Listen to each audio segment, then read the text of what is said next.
All right, welcome back. Welcome back to the Late Show with your host, Young Brando. Horology After Dark. Let's go. We have some new releases, some very interesting stuff. Nice to have some of you off the jump, off the rip. I'm very excited. I was really busy yesterday, so I had to take the day off, and I'm also uh, yeah, I'm also a little tired today, but I'm happy to be with you. And once people start trickling in, I'm sure I will be up and ready to go. Let's start with a piece that has seemed to take a lot of interest and a lot of shine, perhaps disproportionate to its price point, which always makes me really happy because this is a Timex piece. It is, by all accounts, the first Swiss made Timex in about 4 decades. And it carries the name of their head designer, Giorgio Galli S2, a self winding piece, time only, three-hander with a very streamlined and modernized version of a classic tuxedo dial. When you say tuxedo dial, of course, a number of different watches come to mind, but I'm just gonna show you some examples so we all know where the real inspiration is coming from when it comes to this particular piece.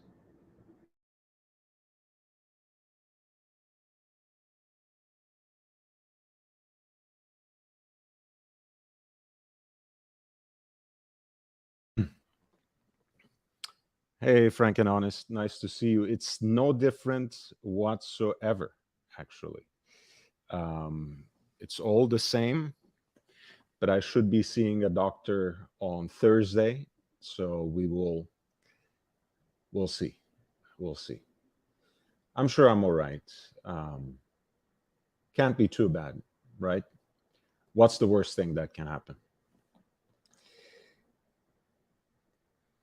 So by tuxedo dial, I mean something like this. The classic Gérald Genta design, something he penned when he was merely 23 years old for Universal Genève and for the Scandinavian airline systems, the pole router, which has a black center dial and an inner fluted bezel,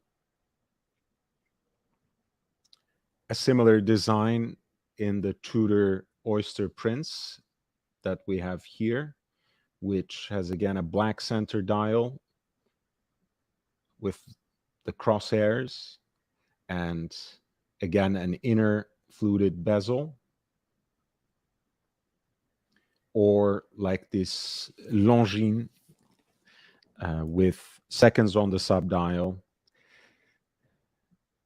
a cream center dial, and Arabic numerals on a black outer sector. I think essentially this is what we have when it comes to that Timex. I don't know where I put it now. Oh, there we go.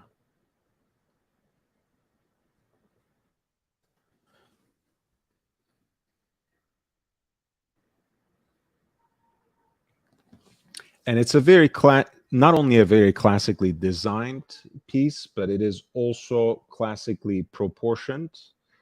38 millimeters in diameter.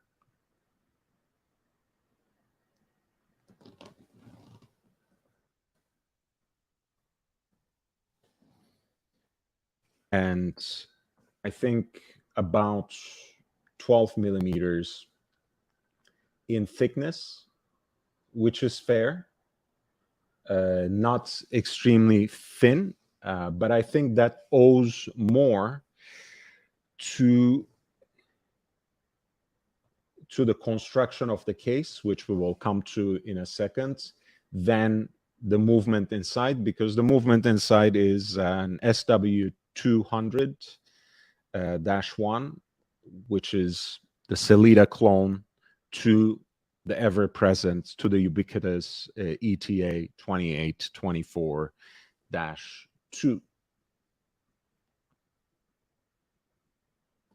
41 hours of power reserve, self-winding at 4 hertz frequency, a beat rate of 28,800 semi-oscillations per hour.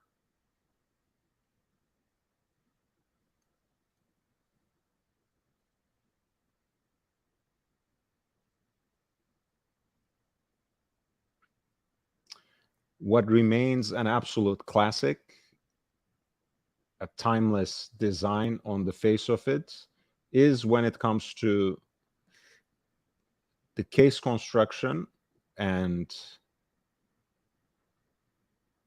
the band is a little more futuristic. This is actually a stainless steel enclosure that has been hollowed out that holds a titanium mid case. So very interesting. Here's a look at the SW200-1 through the sapphire crystal. The piece has a 50-meter water resistance, which is respectable and quite normal. In fact, a little more than what is expected from a simple dress watch, and should be just fine for your everyday affairs.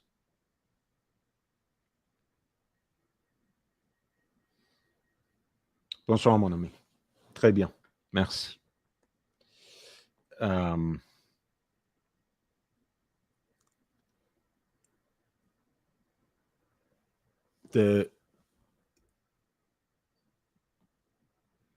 The small thing that I noticed is again that everyone is saying that this looks like a Ming, and it's really one of those moments when you realize that most people who comment on the forums leave their remarks and comments on the published articles on the journalistic outlets.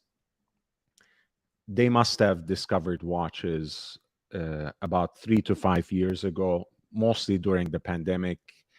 They have absolutely no sense of horological history, no understanding of classic designs, established aesthetic of putting together certain kinds of watches. And this is not a diss on Ming either. Actually, for the most part, what is interesting about Ming, which is by far not one of my favorite brands at all, is the fact that they try to break a new ground, right? For the most part, they don't necessarily abide by how everyone else has been designing watches. Not that they are necessarily reinventing the wheel, not that they are discovering a new continent, but when you think about the shaping of their cases, the way they integrate luminous parts of the dial into the design language of the watch, the way their cases integrate with their straps, and even increasingly with matching bracelets. Those are the exciting aspects of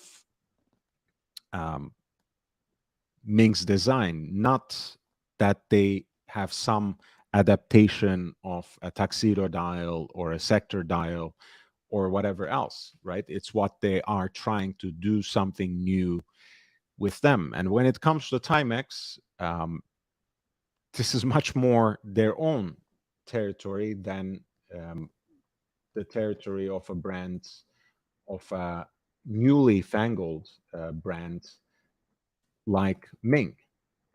I remember the first galley that was called S1, which was pretty much, again, another reprise on the 300 design, 38 millimeters in diameter.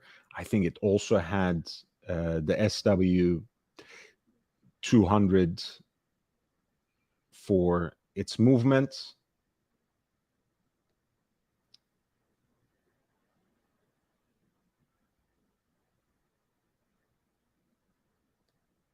Maybe of a lesser grade.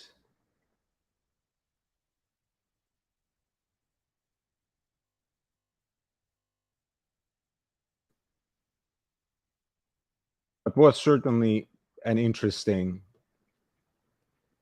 Oh, of course, it was a Myota 99039, which basically has the same dimensions as the SW 200 or the ETA 2824, for that matter, being of course Japanese made. It also has roughly 40 to 42 hour power reserve, which is certainly the case with SW 200 and ETA 2824 as well. At any rate, coming back to this new Timex 300, it seems to have significantly improved upon the S1, not simply by slotting in a Swiss-made movement and abiding by that standard of Swissness, which means that I think 55 or 60% of your production costs have to be from Switzerland, which, as you know, can, for the most part, easily be ticked off by having your watch assembled in Switzerland. I'm glad, rather than just clinging onto that as a shtick, they actually got back to the drawing board, came up with a new dial design, combined it with a different case construction that combines two different materials, kind of a tone on tone aesthetic rather than a two-tone aesthetic. I really appreciate that. And they still kept things right under $1,000. $950 is the price point for the Timex Giorgio Galli S2 self-winding Swiss timepiece by the brand that originated from Waterbury, Connecticut. Please hit the like button, by the way. I really, really appreciate you guys. That is a Timex, Thomas. And all 29 says, Timex and their offbeat ways. Yeah, not sure if it's offbeat again. I don't know. For me, the beautiful thing about this particular watch, this specific design, is it's like what I want to see from a Timex watch. Something that's great for everyday wear, no nonsense, bare bones, just a three-hander. I prefer not having a date window, so this is even better. But if you must, throw a small date window at 6 o'clock or something, that's how I visualize a Timex anyways. Of course, the Marlin brought back a lot of that. but it's good to see them trying to do something new, trying to do something different without straying too far away from their roots. Of course, when I was a kid, I loved wearing Timex weekenders with different kinds of nylon straps, and those are of course far from this aesthetic.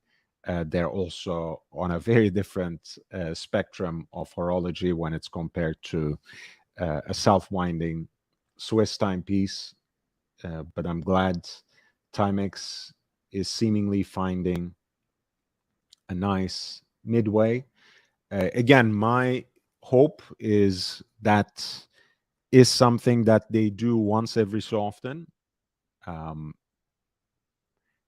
I hope that this is not a way to pull up their entire product line into the $1,000 price point, but it's good to see that they have that one piece which seems to just check all the right boxes when it comes to a decent timepiece under $1,000. We were just talking about this, right?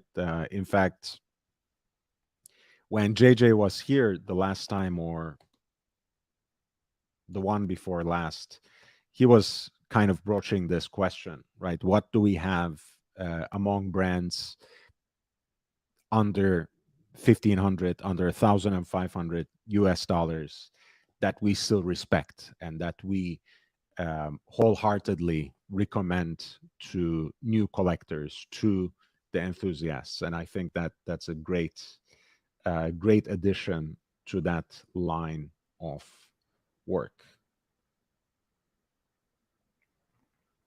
This stream is putting me to sleep. Beautiful. Beautiful. Let me kick you to the curb, and don't let the door hit your ass on the way out. Goodbye.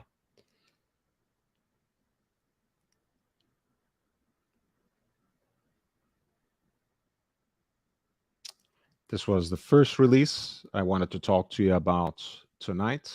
The Giorgio Galli S2 self-winding timepiece by Timex with a stainless steel exoskeleton over a titanium mid case and a modern interpretation, a contemporary take on the concept of a tuxedo dial for a time-only three-hander, $950 US.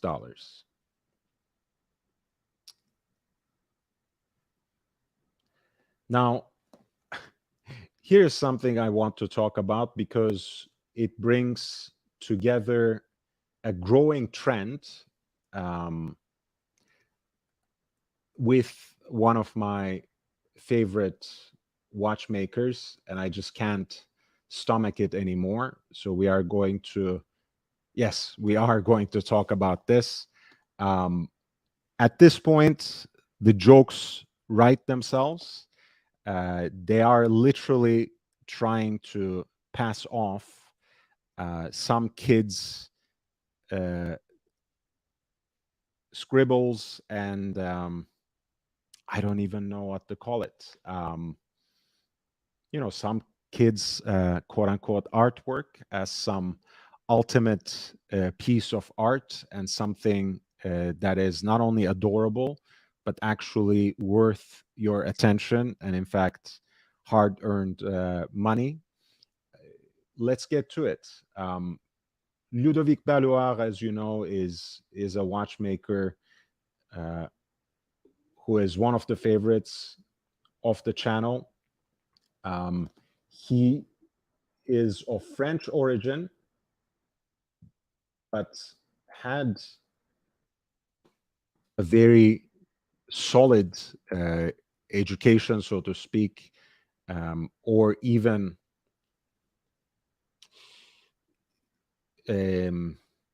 formation as a watchmaker in Switzerland. After all, he came to Switzerland. I think his first job was at Frank Müller when he first arrived.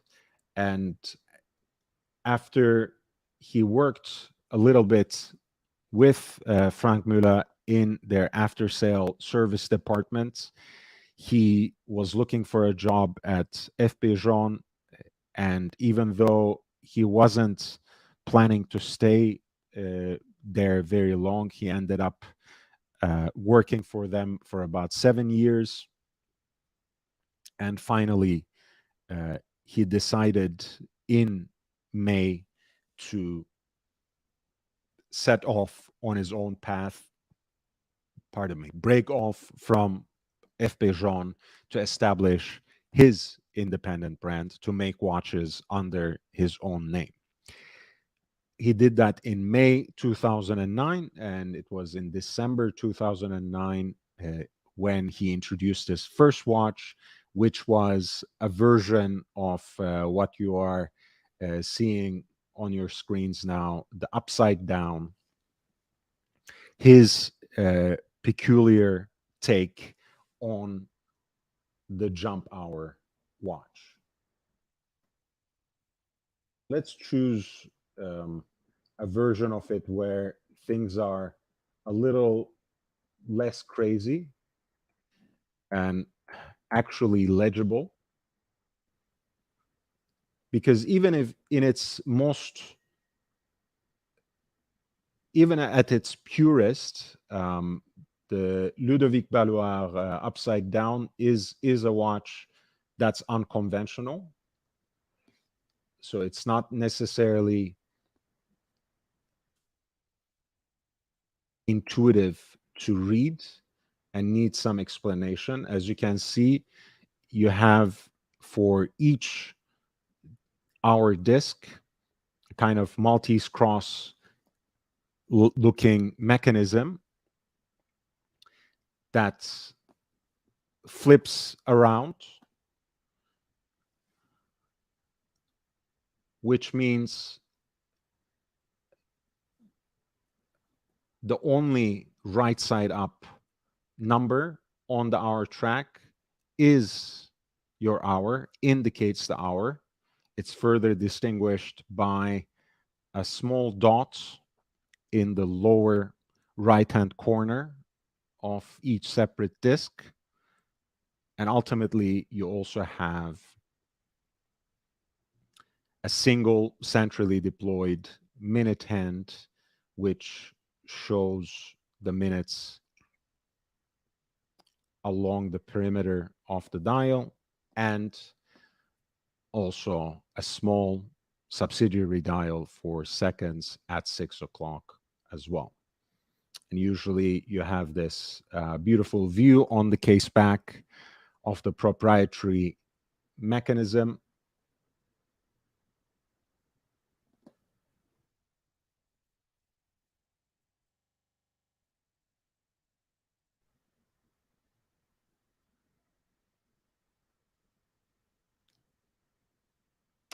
Which, you know, it's actually quite, I don't want to say necessarily miraculous, but it's quite a respectable movement because it is proprietary to Ludovic Ballouard, hand-wound LB01, borrowing the architecture of the classic Pesseux 7001. It's actually, or rather borrowing the gear train of Pesseux 7001, it actually ends up doing something completely unique, and also ends up having power reserve that's still a respectable 42 hours. And again, at the end of the day, with any jumping hour watch, that can be sticking point. It's always difficult to keep a respectable power reserve, because these kinds of mechanisms are increasingly power hungry.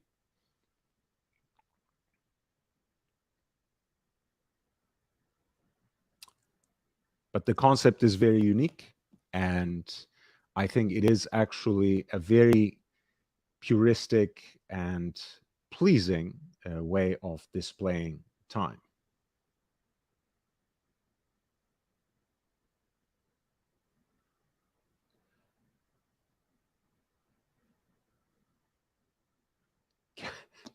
Captain Kirk has the gems again. I'll just read. Andrew L. Hey, man, how are you doing? You're figuring out your next timepiece. Well, let's figure it out together. Tell us what you're looking for. I'm sure people in the chat will start helping you already, and we'll go from there. Basil, lovely to see you, man. Good to have you here. Good to see everyone is connecting in the chat. Jake Brooks, Rolex had some cool tuxedo dials for sure. The only ones I've seen in person were 36. Yeah, even smaller, 34, 36. That's where you would find the vintage Rolex tuxedo dials. Captain Kirk says, remember, this is the age where men can get pregnant. Excuse me, Captain Kirk. That's a birthing person. That's a birthing person. We can't deal with these binary distinctions anymore. Robert Wood, nice to see you, man. The man with a future so bright he has to wear shades. Hey, my eye, again, it's not feeling bad in any way. I'm not in a world of hurt. I don't have any pain, but you know, it's just very unpleasant to look at, more than usual. I mean, my face is quite insufferable for most people, but you know, I can't really be looking around with this eye. Thomas Broadband says about the Timex that we were just talking about, a good design. It highlights the overpriced reality of most watches and hyperinflation. Yeah, today's $1,000 is, you know, I mean, just think of what $50 used to get you at the grocery store. I barely walk out of the grocery store with, you know, with a couple of jars of peanut butter, maybe a few different condiments, fruits, maybe a bottle of sparkling water or something, and we're already at $40-50. So Captain Kirk says, I'll take the hand, you can keep the watch. Whose hand? Which watch? I'm confused a little bit. Al says, I view this respectfully as Lord story time to settle our nerves with erudite descriptions sprinkled with humorous accolades. That's fair point, man. And again, like, you know, I have no problem whatsoever if someone actually falls asleep to my voice. To me, that's actually high praise. But that's a specific troll who always comes from the same channel and who always has either something racist to say, something anti-Semitic, something that targets me or one of the panelists. It's always something negative with this guy. So context being all important, he can kindly fike off.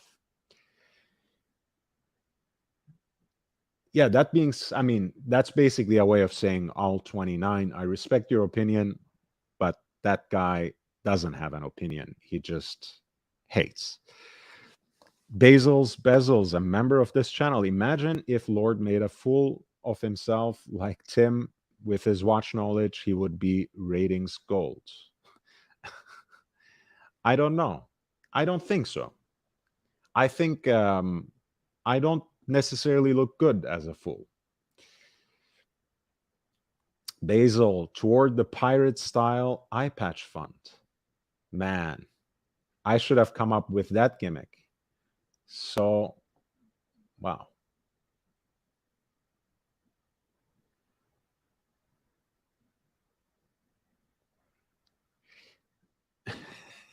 I should have come up with that idea myself. But Basil, now that you said it, I think I should get it, and I think I should rock it if this doesn't go away by the end of this week. Let's see. So basically, this is the new Grail watch, Grail watch number 10 to be specific. They marketed it as Ludovic Ballouard Upside Down Series Gaga.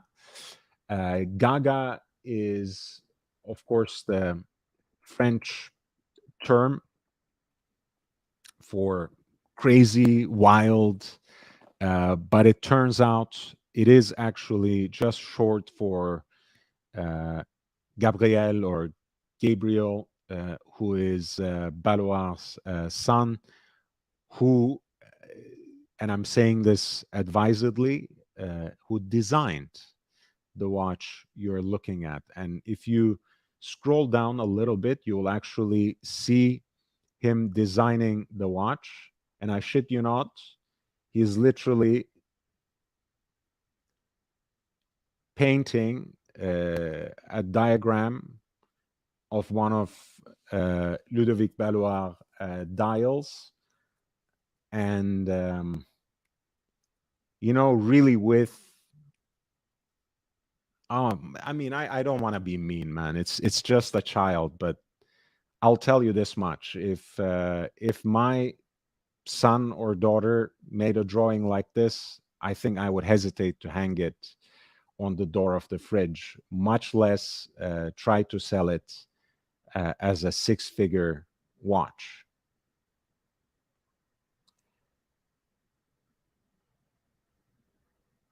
So this is quite literally the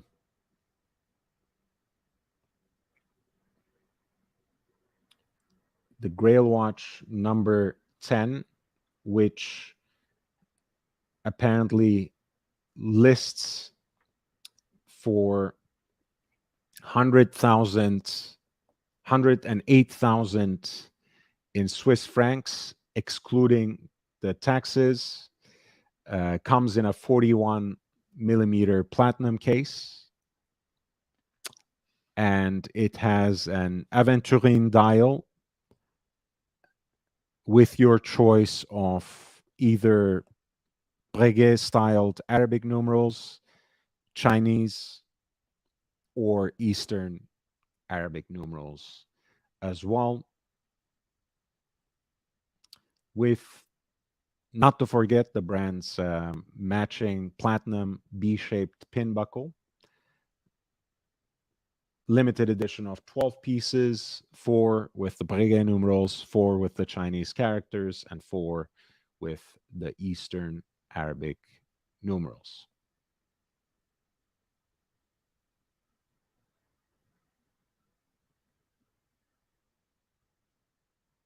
Unbelievable. I really thought, like, I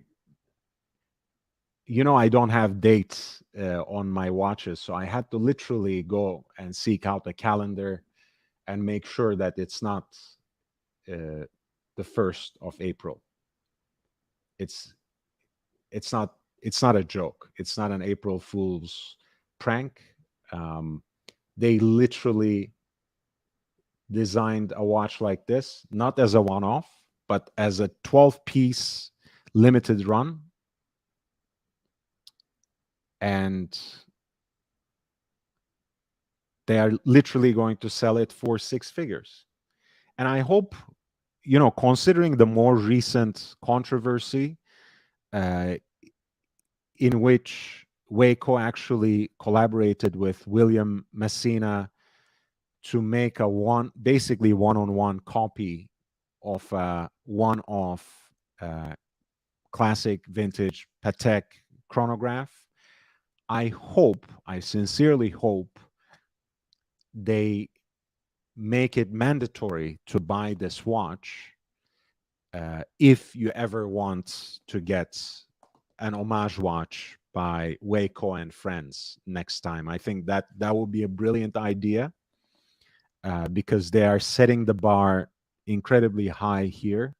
And for those of us who don't know how to appreciate it, for those of us who say that the emperor is actually lacking his clothes, for those of us who are not afraid to call the emperor naked, I hope to God we never qualify for a Grail watch again, because they really have to make sure to keep these kinds of watches in super limited runs and only available to the great cognoscenti, the great horological elders who know how to appreciate these choice creations, because we are simply not worthy.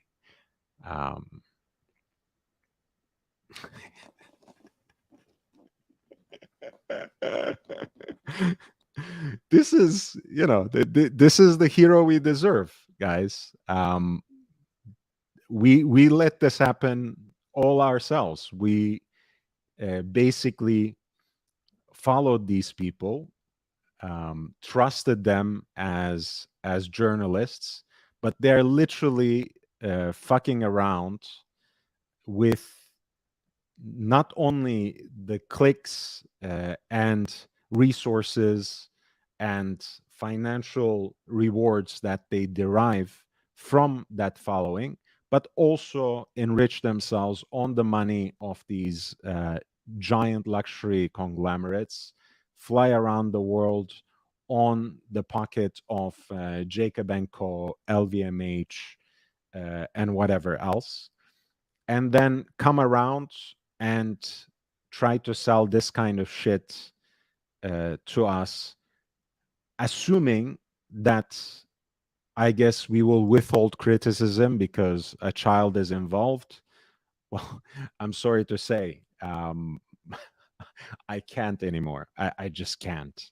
I mean, this is like spitting on the face of people who have in the past given any sort of viewership to Waco, to Revolution Watch, to the Rake, and everything else.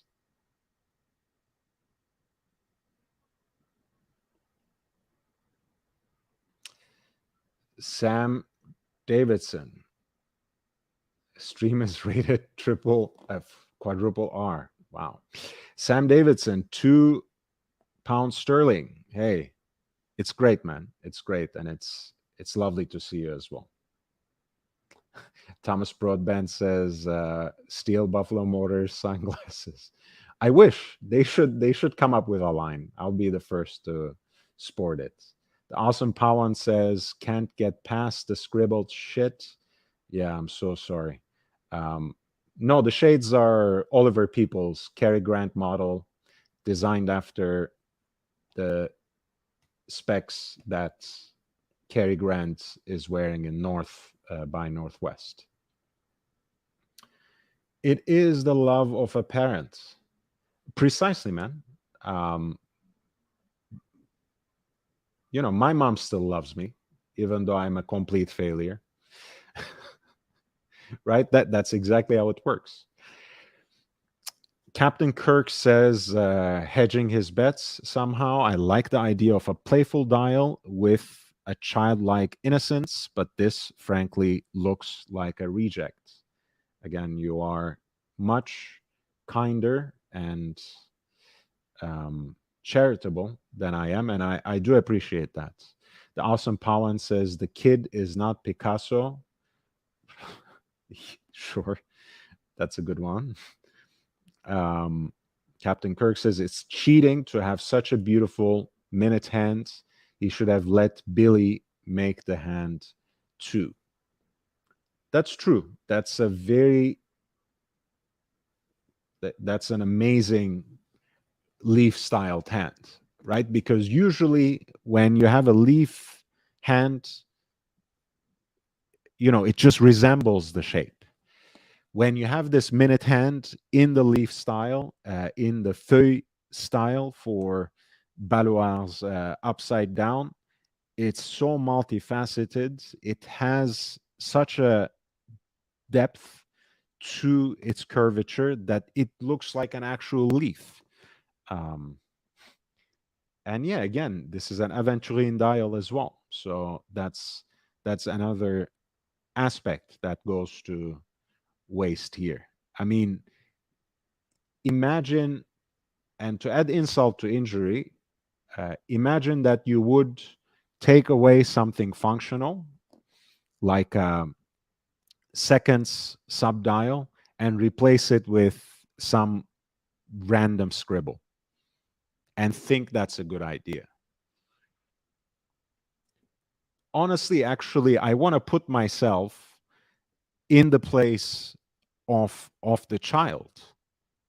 Like how great would it be to actually get to that level, go to the go to a nice horological high school, maybe in Morteau, this lycée, graduate from there, start, working with one or two majors, and then come back to work with your father and create a watch with your father. And this is going to follow him. Like imagine the guy actually, Gabriel actually gets to that level to genuinely design movements, watches with his father, bring something new to the table, take that to the next generation, and everyone will remember this as his first collaboration. I mean, I don't know. Maybe some people have a better sense of humor than I do. Maybe I take myself entirely too seriously. Uh, that's very possible. Um, I'm not I'm not going to belabor the points. All 29 says mom watch. Thomas Broadband says possibly peak watch setup. Sam Arcs Vibe says I'm sorry, but this dial is hideous. Mon Dieu, terrible. Yeah. I'm not gonna say c'est pas terrible because that actually means exactly that. Anyways, Arti Lange und Söhne. Hey man, nice to see you as well. Um, so yeah, this is the latest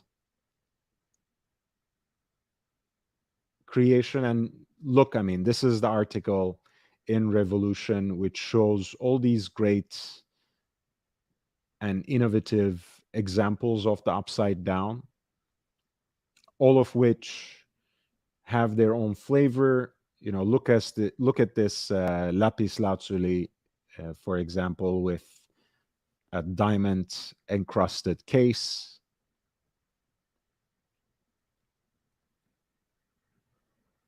Here is a meteorite dial galvanized to achieve this green color, which makes it like a fancy camouflage pattern, beautiful with Eastern Arabic numerals.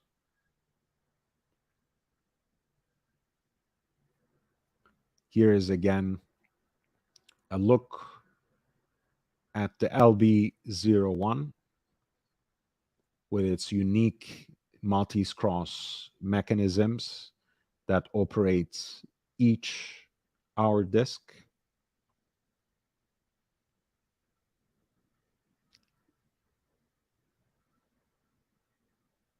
And here is the latest creation. series Gaga, which is designed, and I say that advisedly, by the watchmaker's son.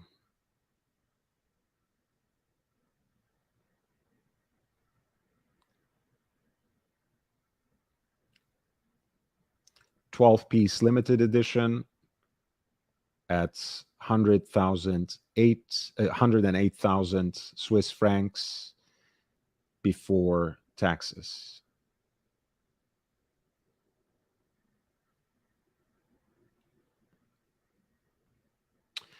Yeah, look, Thomas, I mean, it's already a very expensive watch. So you don't have to contrive some sort of bullshit to market it. It's a great watchmaker of very respectable pedigree, a very original concept, executed at the high level with a platinum case and unique dial material. You don't need anything else. Sometimes you don't need a gimmick. It's okay.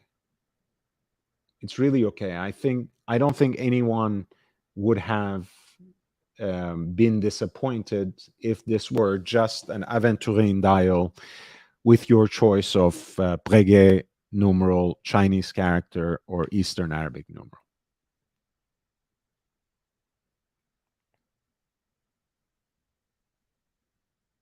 Yeah, quite frankly, beautiful family. God bless. But this is just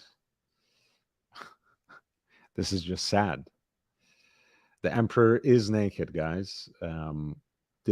Shouldn't have taken us this much time to figure it out. And my apologies for that.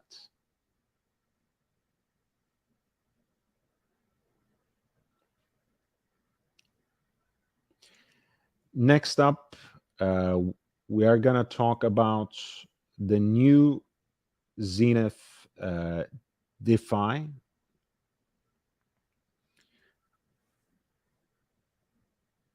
These are actually very interesting pieces. I believe already sold out, but still, I want to draw your attention to it. This was from last year, if I'm not mistaken, the original Defy 21 Chroma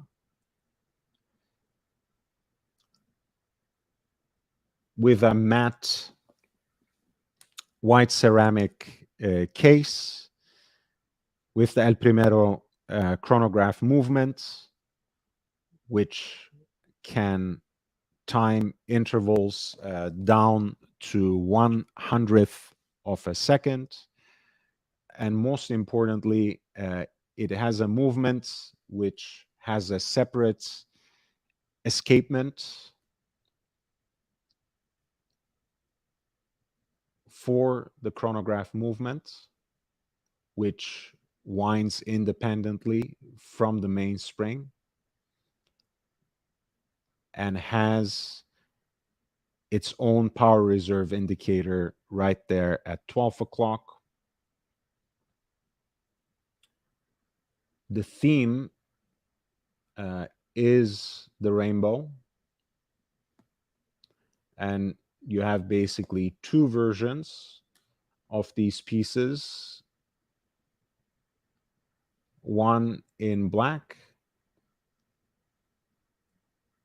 with, again, a black ceramic case with a sand blasted finish.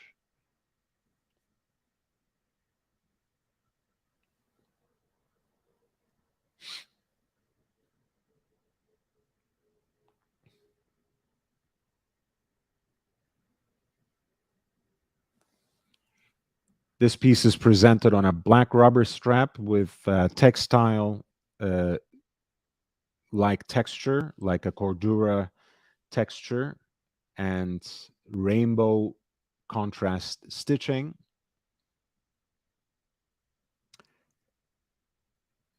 The hour markers are indices that have all the colors of the rainbow with bridge plates of the open worked movement echoing with colors that are closest to them from those indices.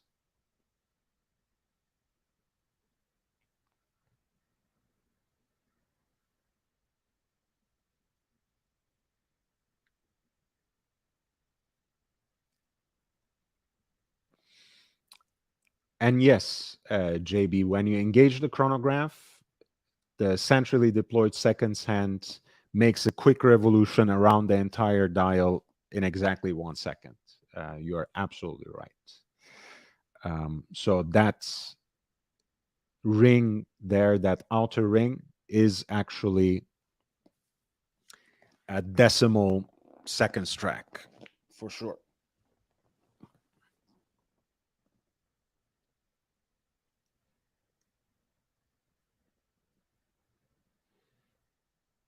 These were apparently 500 piece editions, 500 examples in the black ceramic, 500 in the matte white ceramic.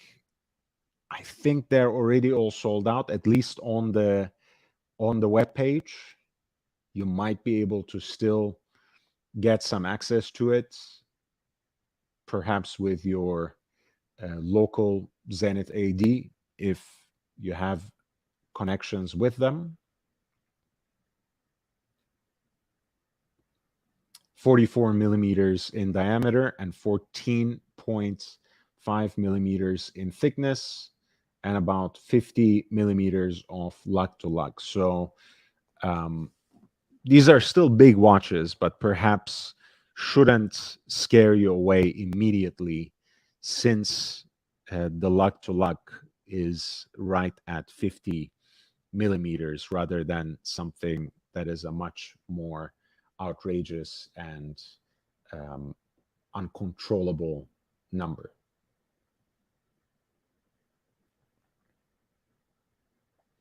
The price point was 15,600 in US dollars, which again is not entirely unreasonable.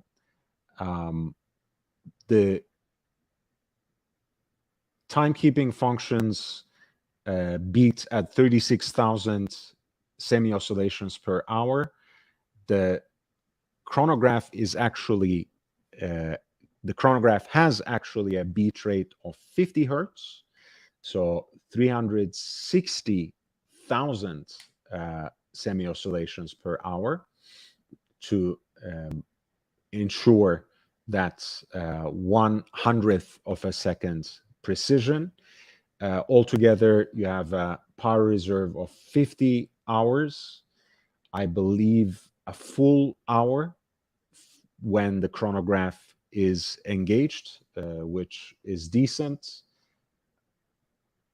and 100 meters of water resistance, 10 atmos of a depth rating makes this a decent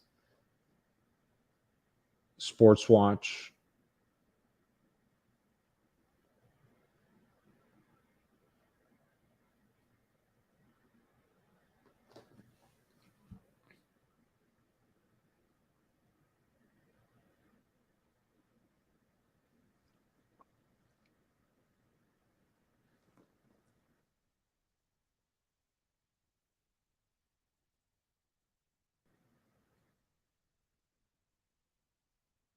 Have that cobalt blue PVD coated Zenith star rotor weight, as you can see on the back.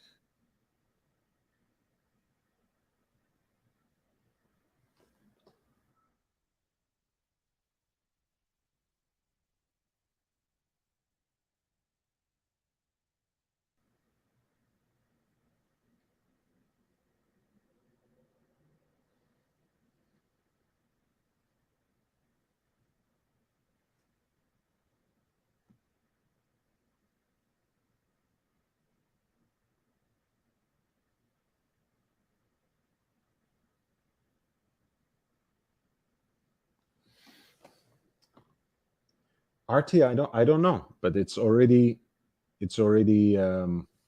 sold out apparently. 500 a piece, 1,000 altogether. Hey, Flat Four. Yeah, it's it's a gimmick, but a useful gimmick because I'm hiding my bloodshot eye from the viewers, so I don't scare them off completely. They are Oliver Peoples, Cary Grants.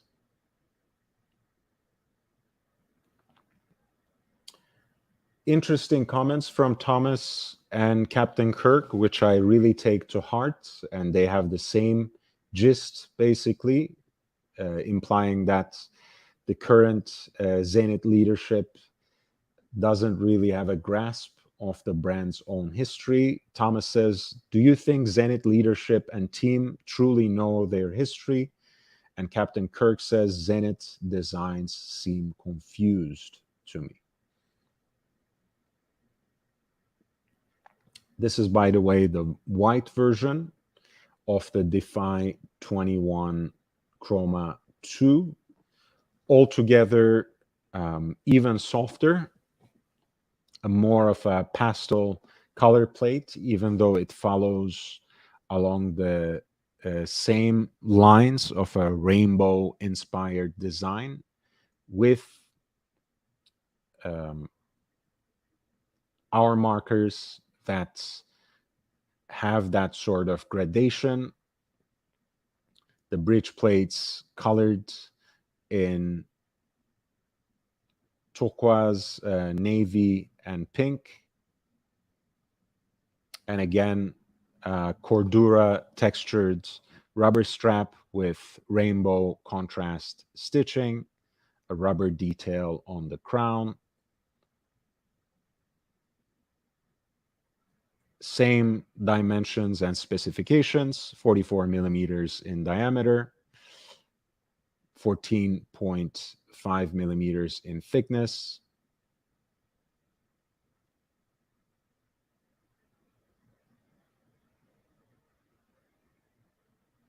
And the same movements.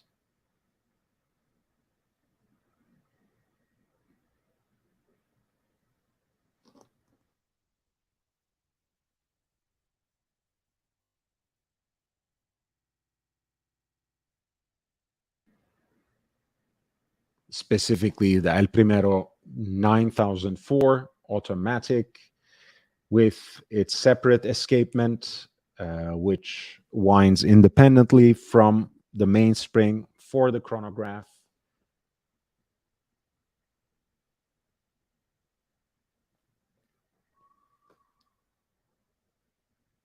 The power reserve for the chronograph at 12 o'clock in terms of that fan-like scale, which has, again, that kind of dashboard aesthetic, fully taking advantage of the 50 hertz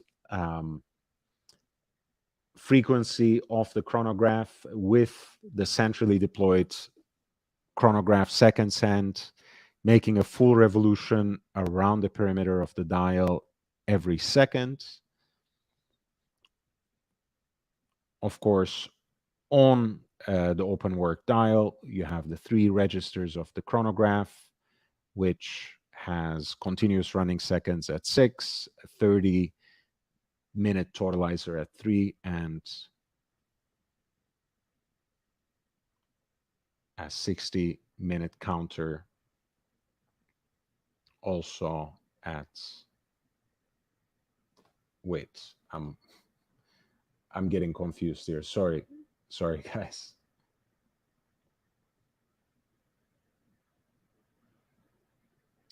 Okay. All right. One is small seconds. The other is a 60-second counter since, again, the central seconds makes 1 revolution per 60-second counter, 30-minute totalizer, and continuous small seconds at 6.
Bobby Bag of Donuts says, I would love to see this watch in person. Frankly, look, I mean, as much as I understand what Thomas and Captain Kirk are saying, I don't think I have the same kind of revulsion towards these kinds of watches from Zenith, even though, again, I understand exactly where they're coming from. It seems reaching to something that's not really in the usual grab bag of Zenith as a legacy brand. But if you ask me whether I would go after the Chronosport, which looks like a tricked out and a more colorful version of the Daytona, or this, as an outsider, as a bystander, I would rather see something like this. And I am curious, right? I would like to actually play around with this watch in person.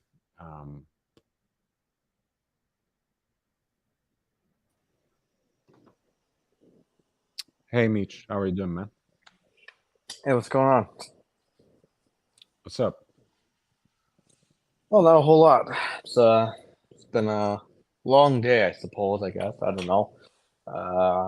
Hit 108 degrees and 80% humidity, so not really a whole lot to do today. Yeah, yeah. What is your take on the Zenith's Defy 21, Mitch? I'll be honest, I don't pay too much attention to what Zenith are releasing. So, did they release something new? Yeah, yeah. I mean, they had a similar model already called Chroma, which was like a matte white um, ceramic case. They did now 2 limited runs of the black ceramic and white ceramic with like a rainbow color scheme, open work dial, and a chronograph movement that measures down to 1/100th of a second. And by the way, RT, it's 5 hertz for the timekeeping functions, 50 hertz for the chronograph. So those are the measurements.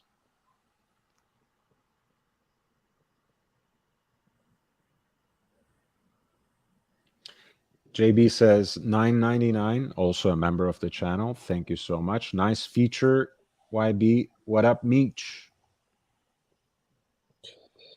Like I said, I don't really pay attention to anything Zenith does, but I mean, I really would like. I think their chronographs are cool. They're just massive. Much Yeah. story of my life when it comes to most watches, but I think they're very cool. I guess I don't ever see myself buying one until they make one in my size, which I don't think they ever will. I think the smallest to go with what 42 mil, if that.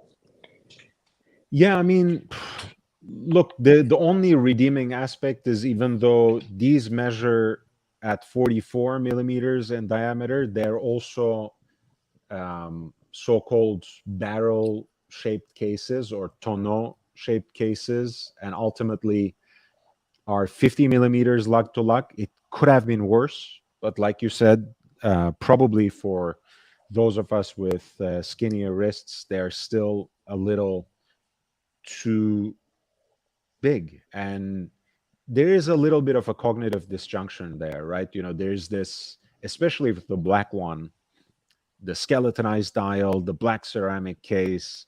It seems very contemporary on the one hand and very hip. And then, with the rainbow, it's kind of, neither here nor there, right? It loses some of that severity and punch. Maybe it leans too heavily on that element of surprise and quirk. I'm not sure, but then again, for a lot of people who like this kind of aesthetic, 15,600 may have seemed like a reasonable price point. I mean, when you look at Richard Mille's and watches that aspire to a similar aesthetic, you are almost always creeping into six figures. So for someone who likes that, to play around with something that's 15,000 plus tax doesn't seem that unreasonable. It's just not me, so it's hard for me to understand. Is this PVD or ceramic? Looks like it's No, PVD. it's ceramic. Oh, really? Yeah, sandblasted finish, ceramic, and then the white one is matte white ceramic. Okay. Interesting.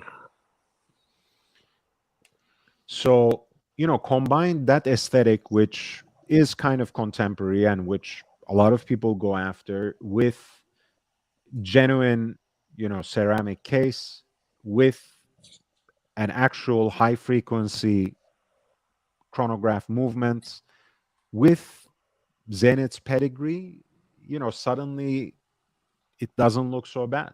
I can see it if it appealed to me aesthetically. I could see why it would make sense.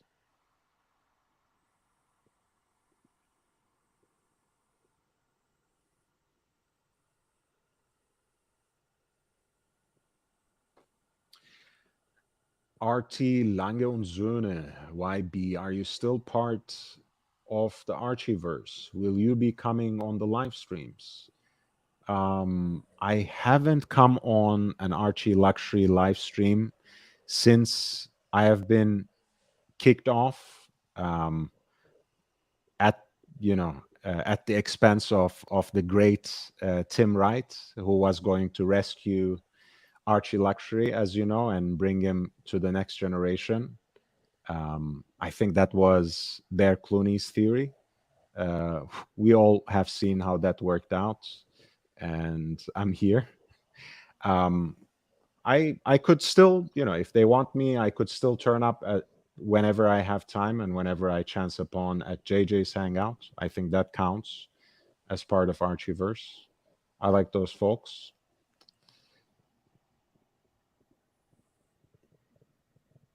Basil says, Zenith Talk, where is Ari G when you need him? We always need Ari. We just want to talk watches. This channel should be his second home. Thomas Broadbent says, Zenith, the new poor man's Richard Mille, but both buyers crazy. And Arti Lange und Söhne says, do you like Crayon Anywhere? Did you remember that watch's name because of the rainbow colors here and because of the scribbles on the Ludovic Ballouard, Arti?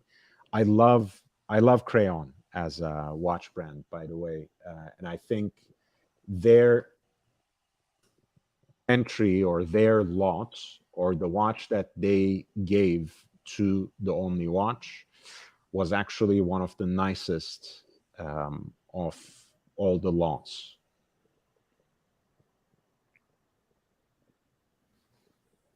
The concept is basically to have the sunrise and sundown somehow indicated on the dial for, and also by that day and night as well on the dial for, I believe, a specific place on Earth. I think this is something that the customer specifies and personalizes. RT, can you correct me if I'm wrong? But I like both the concept and the particular execution of the watch. Here, at some level, I'm a basic bitch, so I like a blue dial, especially in all these different shades. And I think it's a very tasteful and cool looking watch. Also has a nice calendar, between the pointer dates and the month there at 6 o'clock. And just a beautiful aesthetic, simple case design with subtly stepped lugs, exact time of sunrise and sunset.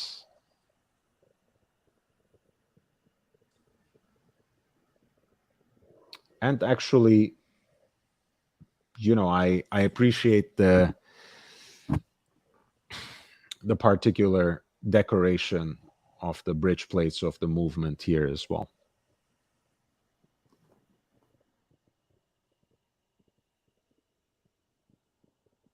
And my bad again, someone educate me on this, but the texture looks like, those patches of sand in Japanese gardens that they till very carefully and specifically and precisely, etc.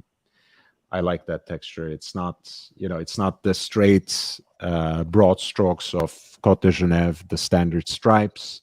It's not the circular versions of them either. It's something in between, and I think that's a beautiful touch as well.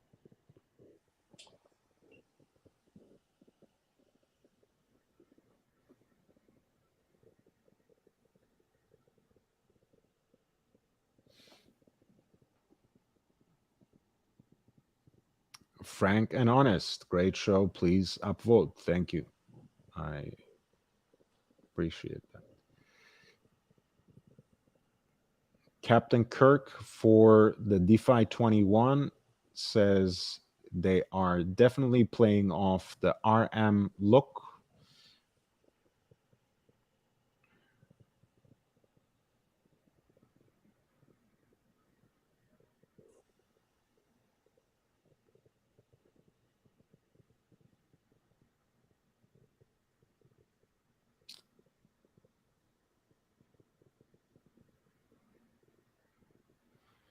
And what is the update on Alan Silberstein's relaunch? I am actually not up to date on that front, Thomas. I don't know when he is coming back. Again, I might be wrong, but I think he's just focusing on specific collaborations these days rather than having his own dedicated brand. But again, you can update me on that if he's coming back independently of everyone else, making his own watches again. Looks more like a System 51 than an RM to me. Look, I mean, it's a trend. I just saw it on, what was it, on Monochrome, I think. There was a brand that looked, or maybe it was Fratello. Oh yeah, it was Monochrome. So this Bianche Flying Tourbillon.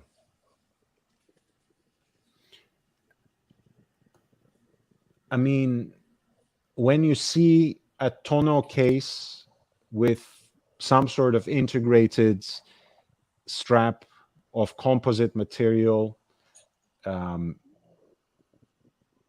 case shape that is curvaceous and uses some experimental,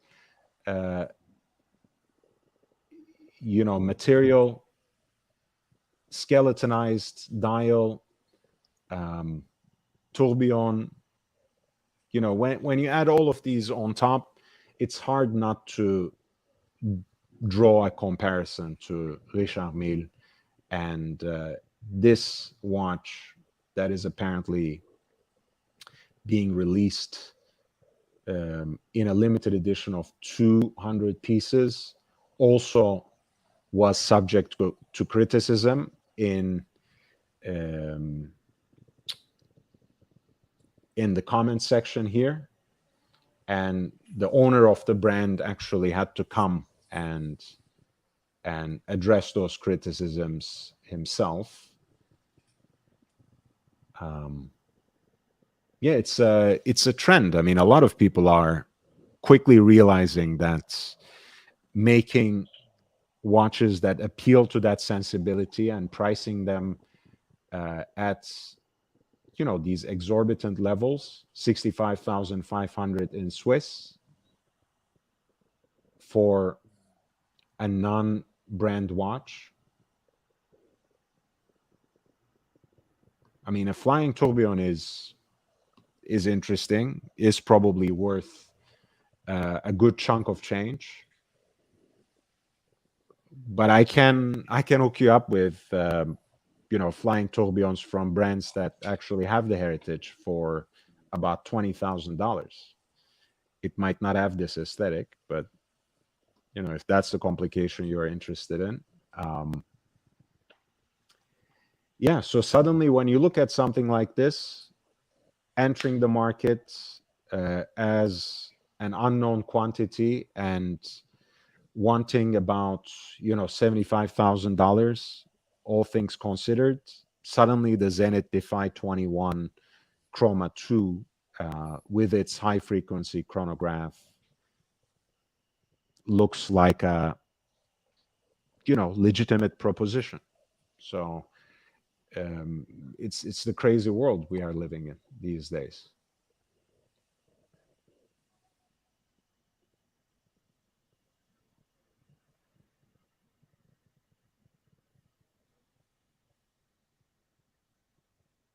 Yeah, when this is selling for 65,000 Swiss francs. And again, I understand it's a flying tourbillon. I understand that it's an open worked dial and an interesting movement construction, which is supposedly unique and proprietary to the brand. But when you look at that, suddenly you can understand why, if it actually did, why Zenith sold out almost immediately, if it actually did sell out.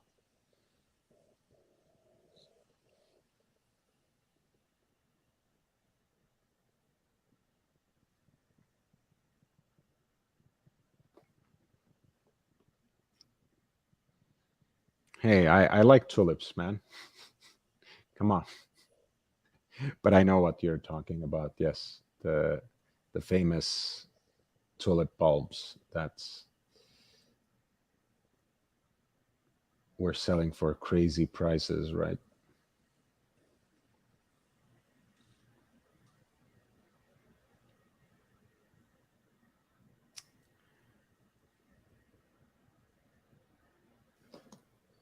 Well, let's bring things back to reality a little bit. This is a piece that Tony Traina had penned for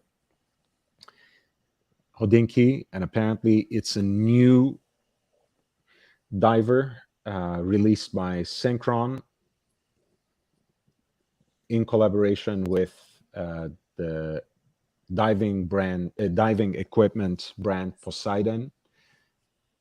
They had a version of this watch, I believe, but not with a black dial, which is surprising considering how the watch looks every bit of a 70s diver's aesthetic, with the tonneau-shaped case, with the barrel-shaped case, broadsword hands, and a fully graduated 60 minutes dive timing bezel, served on a rubber strap, which in this case is a very nice and bright yellow that catches some of the distinctive accents from the dial, including the Poseidon logo.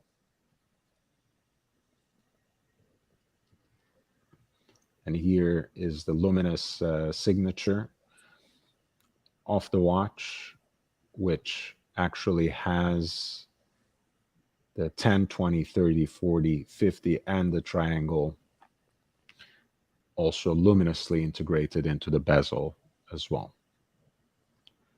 Do you like this kind of diver aesthetic, Meech? It's not terrible. There's certainly a lot going on. I do like the idea, and think it's a little bit more proper, if you will, for a dive watch to have a loomed bezel. It just seems like it would make sense if you're going to legitimately use it for said purpose. Yeah, I think, I mean, at least the triangle, right? You really need to have that somehow handy.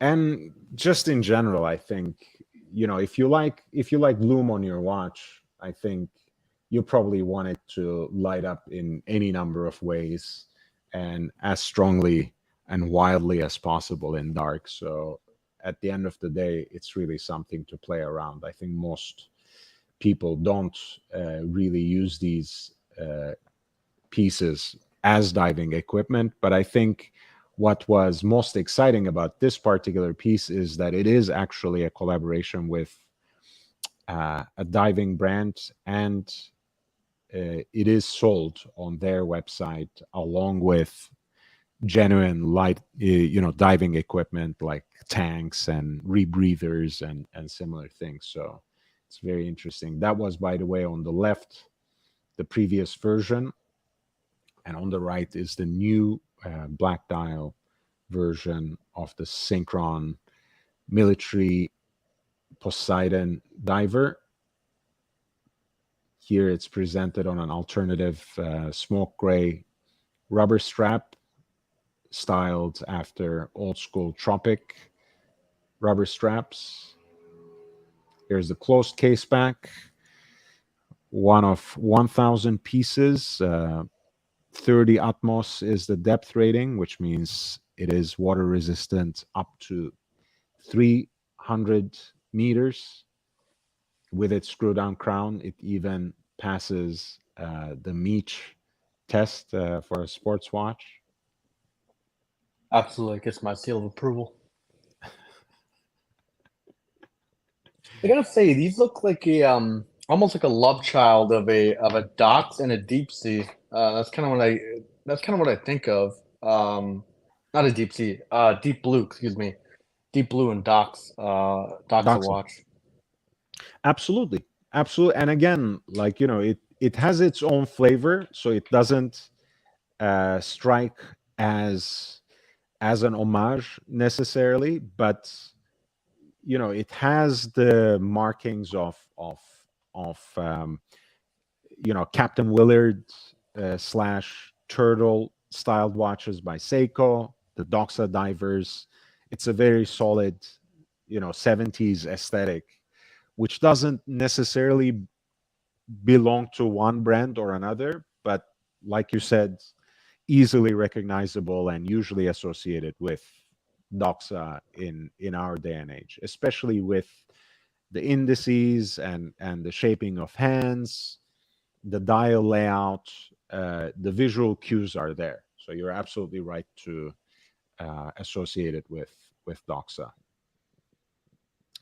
This piece has La Jouperet G100 movement, which is not an ETA or Sellita clone, but I think its dimensions are almost the same. 60-hour power reserve, which is significantly ahead of those two calibers, whether we are talking about the ETA 2824-2 or the Sellita SW200-1, both of which are around 40 to 42 hours of power reserve. And again, these are 42 millimeters, 45 millimeter lug to lug, 14 millimeters in thickness, in stainless steel with the Super Luminova lume on the dial and on the bezel. And I believe right under $1,000 right now. You have a chance to pre-order it as we speak, which saves you about $300 on the usual list price. I think that's, that's a compelling package under $1,000. And I do agree with what Thomas said earlier, right? That it is the age of hyperinflation. After all, remember, we have rates of inflation that the US has not seen in the last 4 decades, I believe. So $1,000 goes much less, or it used to go much further just 10 years ago, just 5 years ago, right before the pandemic. It doesn't take us very far now, and it takes us even less far, horologically speaking. So it's not a surprise for me that a lot of interesting watches started at the entry level, and at the most basic entry level already crept up to 600, 700, 900, and $1,000. And for tried and true luxury watch, you're already going up to 4K and above more often than not. It's just a sign of the times.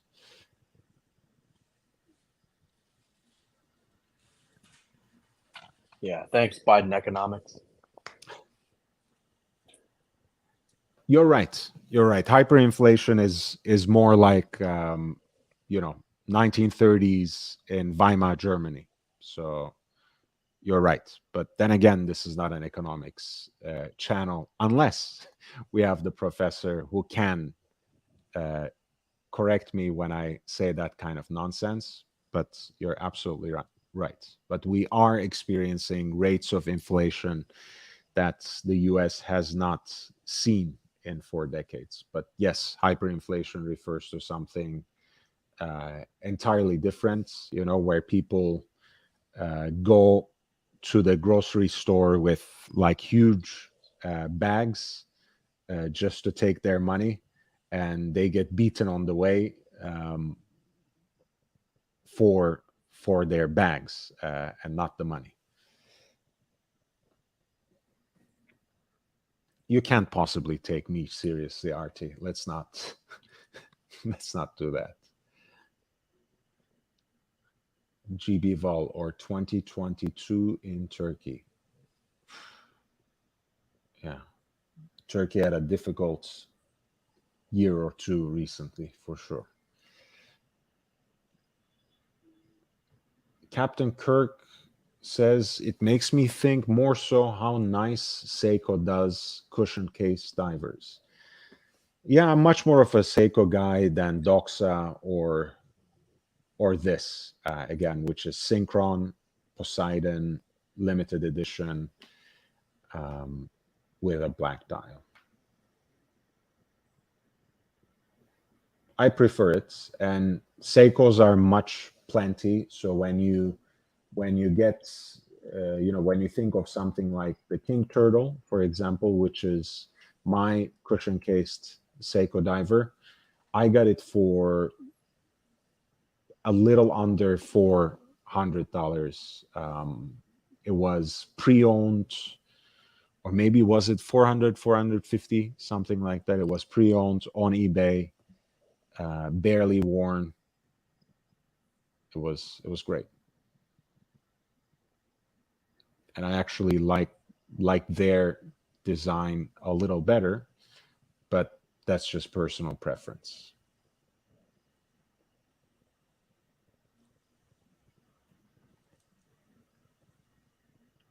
You are awfully silent today, Mitch. Is there something wrong? Is there something going on? No, man, I'm just like I said, you get into this hot temperature, man. It just kind of takes you out of the loop. So I can see that.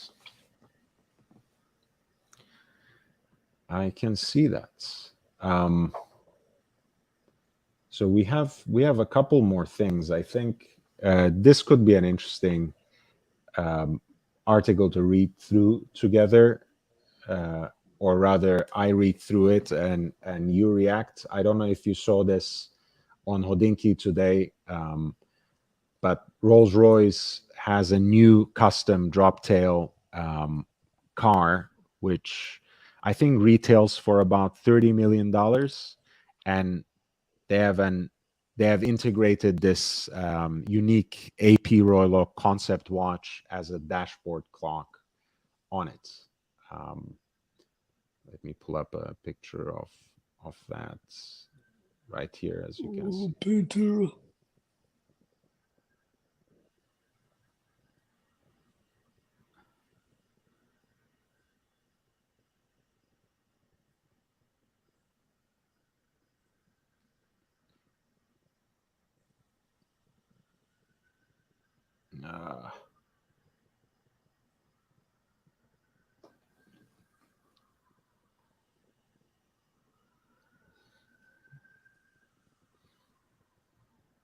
I hope you can actually take it out and wear it. Oh, wouldn't that be some bullshit if it was just, embedded into the dash? Let's see what it says. This is a piece written by one Mark Kauslaric. What's a rumored 30 million car? Anyway, if you can't get a pièce unique watch to go with it. The automotive industry just wrapped up Monterey Car Week, and with the close tie between cars and watches, there's inevitably some watch-related news. While I wasn't in attendance, it seemed like Rolls-Royce had the showstopper when it came to car and watch overlap with the announcement of their newest coach-built creation that featured a bonus Audemars Piguet, because why not? Speaking of people in attendance for the Monterey Car Week or the Pebble Beach Concours d'Elegance, Jean Todt was there apparently wearing a Tiffany dial 5711, as you can see on my Instagram. Here posing with someone else's wife. Jean Todt is known to the Americans as Michelle Yeoh's husband, just to get it out there. As you guys know, he sold some of the best watches in his collection just last fall, having consigned them with Christie's. We covered that auction here at Young Brando Watches and Style channel in a sale that totaled almost 32 million Swiss francs last November. But apparently he kept his Patek Nautilus 5711 in stainless steel with the Tiffany dial, one of 170 pieces for the 170 years of collaboration between the houses in Geneva and New York. Anyway, coming back to Rolls-Royce's release during the Monterey Car Week.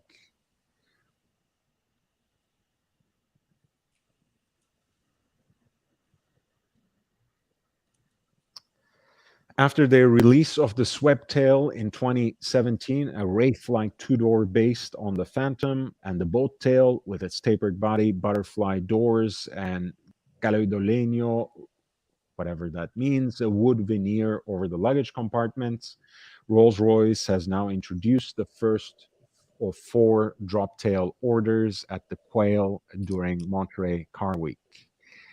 All of this is a part of the brand's coach build program, which proves that if near endless customization of existing models wasn't enough, a brand like Rolls-Royce can always find a way to make their VIPs feel extra special. Here, the result is the Rolls-Royce La Rose Noire drop tail, a beautiful custom car, and a love letter to the Baccarat Rose, a favorite of the matriarch of the family that commissioned the car. So this is a one-of-a-kind watch for a one-of-a-kind car.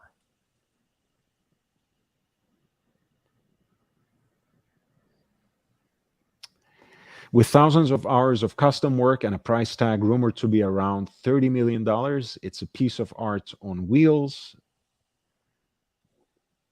Automotive and horological history have been closely intertwined nearly since the invention of the car.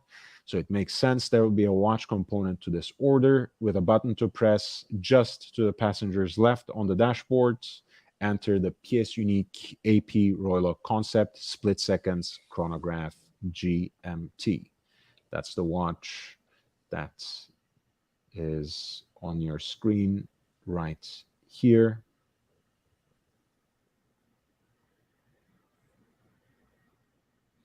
Yes, Big Tony, that is the Rolls-Royce.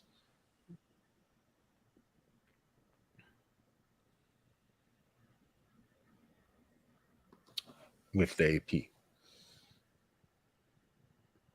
To be honest, that is the perfect car for Meech to drive to the street club in. I think that will be amazing, actually. That would be pimping, as they used to say. Absolutely. Big pimping.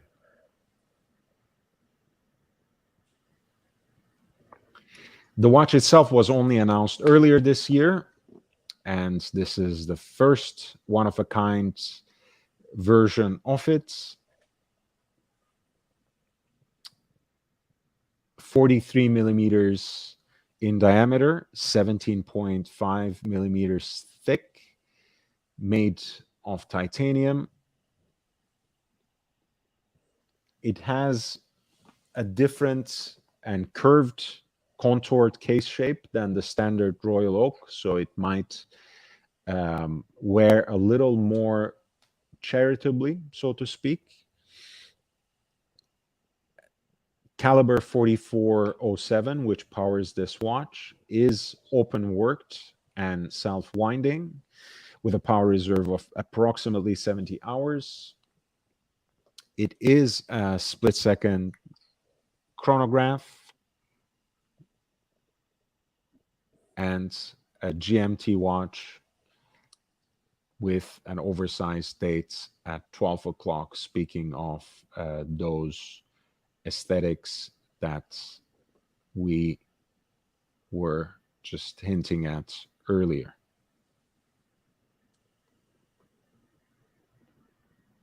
When we were talking about Richard Mille and similar makers. Now, did I hear that read that this watch is made out of titanium? Yes. It's an interesting move, and I suppose not entirely surprising since everyone's riding the wave of titanium this year, but I would have thought AP would have been one of the very few to do titanium. It just doesn't seem like something that they would do. It seems like it's below their pay grade. They have actually used it very sparsely. And kind of like Rolex, Rolex, in a way, when it integrated or started integrating titanium into their line, it's certainly not at the entry level, right? In fact, a lot of times they price, well, with the Yachtmaster, they priced it above the stainless steel, right? So in a similar way, AP has an analogous approach. Whenever they use titanium, it's in contexts where they're trying to make a point. I mean, that the lightness is in and of itself the intention, and they use a lot of times grade 5 with um, grain brushed and mirror polished surfaces in close proximity, which is still largely the case here. Honestly, I'm not a big fan of the Royal Oak concept as a concept, no pun intended, or execution for that matter. But I think that is their line specifically, and not everyone knows this, but it's also an open secret. AP owns Richard Mille in terms of a 10% stake. Sorry, I phrased that really poorly. AP owns a 10% stake in Richard Mille. And if some of the movements of Richard Mille in terms of the base movements is made in Vaucher Manufacture in Fleurier, a lot of the complications are designed, if not also executed, in APRP, which is the high complications workshop that started off as Renault et Papy and is by now completely integrated to Audemars Piguet. So ultimately, Meech, independent of what material they use, the Royal Oak Concept series, at least to my understanding, is AP's way of saying, hey, we're not going to leave all that money on the table. We're not going to allow Richard Mille to have all that bread, even as they are using our technology and complications. And even though we get a 10% share of everything they do.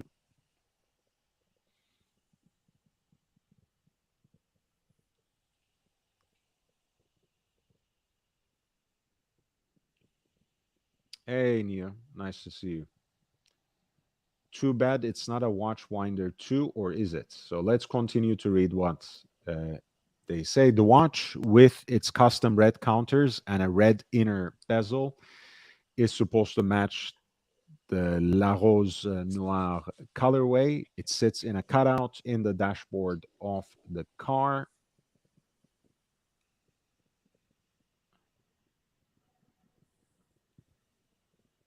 As you can see, this is not just the angle. Those are actually red tinted discs that are part of that open worked watch face. That dashboard itself is a masterwork of parquetry. It took 2 years of development to create what they call an abstract expression of falling rose petals out of 1,603 pieces of black wood veneer triangles hidden behind 2 small doors. Push the button and the watch slowly slides out.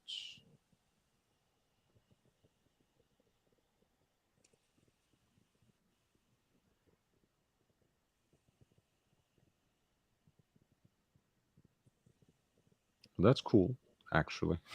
The way it looks, right? So discreet and with that rose embossed on it. Kind of looks cool. Yeah, I'd agree.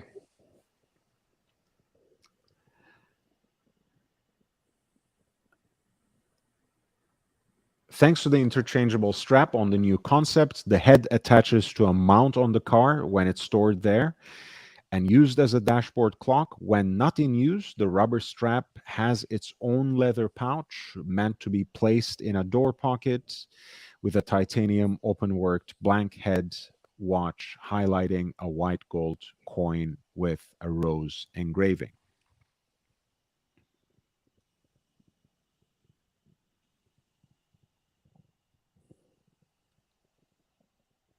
Nice. In the video, you can see that gold coin sitting in place of the watch, so there's no gaping hole if you decide to wear your watch. So that's basically what sits in the place of the watch when you take it out and strap it on rubber to wear it on your wrist. Apparently, yeah, you see. That's actually a nice idea when you think about it. Yeah, instead of having this random void there. Yeah, it's nice. Yeah, I mean, look, of course, everything positive that we can say about it, including me, someone will say, well, it's a $30 million custom car. They better have thought about everything. But then again, you see all sorts of projects where money is no object, where you have disproportionate costs attached to any manner of things which are lacking in basic design principles. So, I'm glad they thought about a few different things to make sure that, yeah, there's no blind spot when you have such an important custom piece in the middle of the dashboard.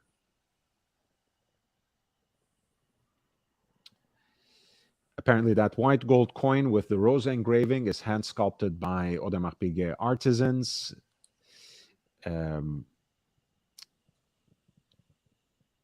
Mark Kauslarich, who wrote the article, says, I'm actually not clear on how you pop the watch out, since the quick release for straps is accessible from the side of the caseback, from the caseback side.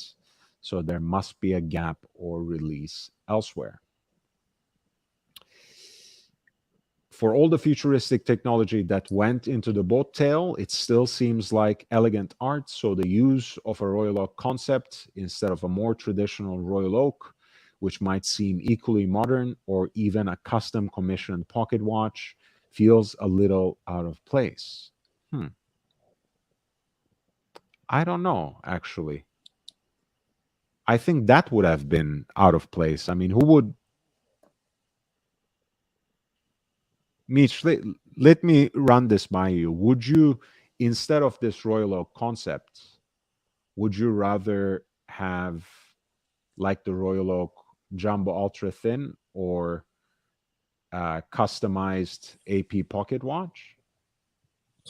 I don't know. Actually, that is a very interesting question too, because a pocket watch alone, yeah, you overall, I mean, I guess when I'm looking at myself personally, I would probably choose the ultra thin just because I could wear it daily. But if you do dress up enough, to me, a pocket watch in general is very interesting to use, especially in this day and age. But to have an AP pocket watch, I mean, that's a different type of flex that you don't see very often, and to me, that's very cool. And AP does do a few of them, like they're extremely rare and limited, aren't they? If I remember correctly. I mean, I think AP makes beautiful pocket watches.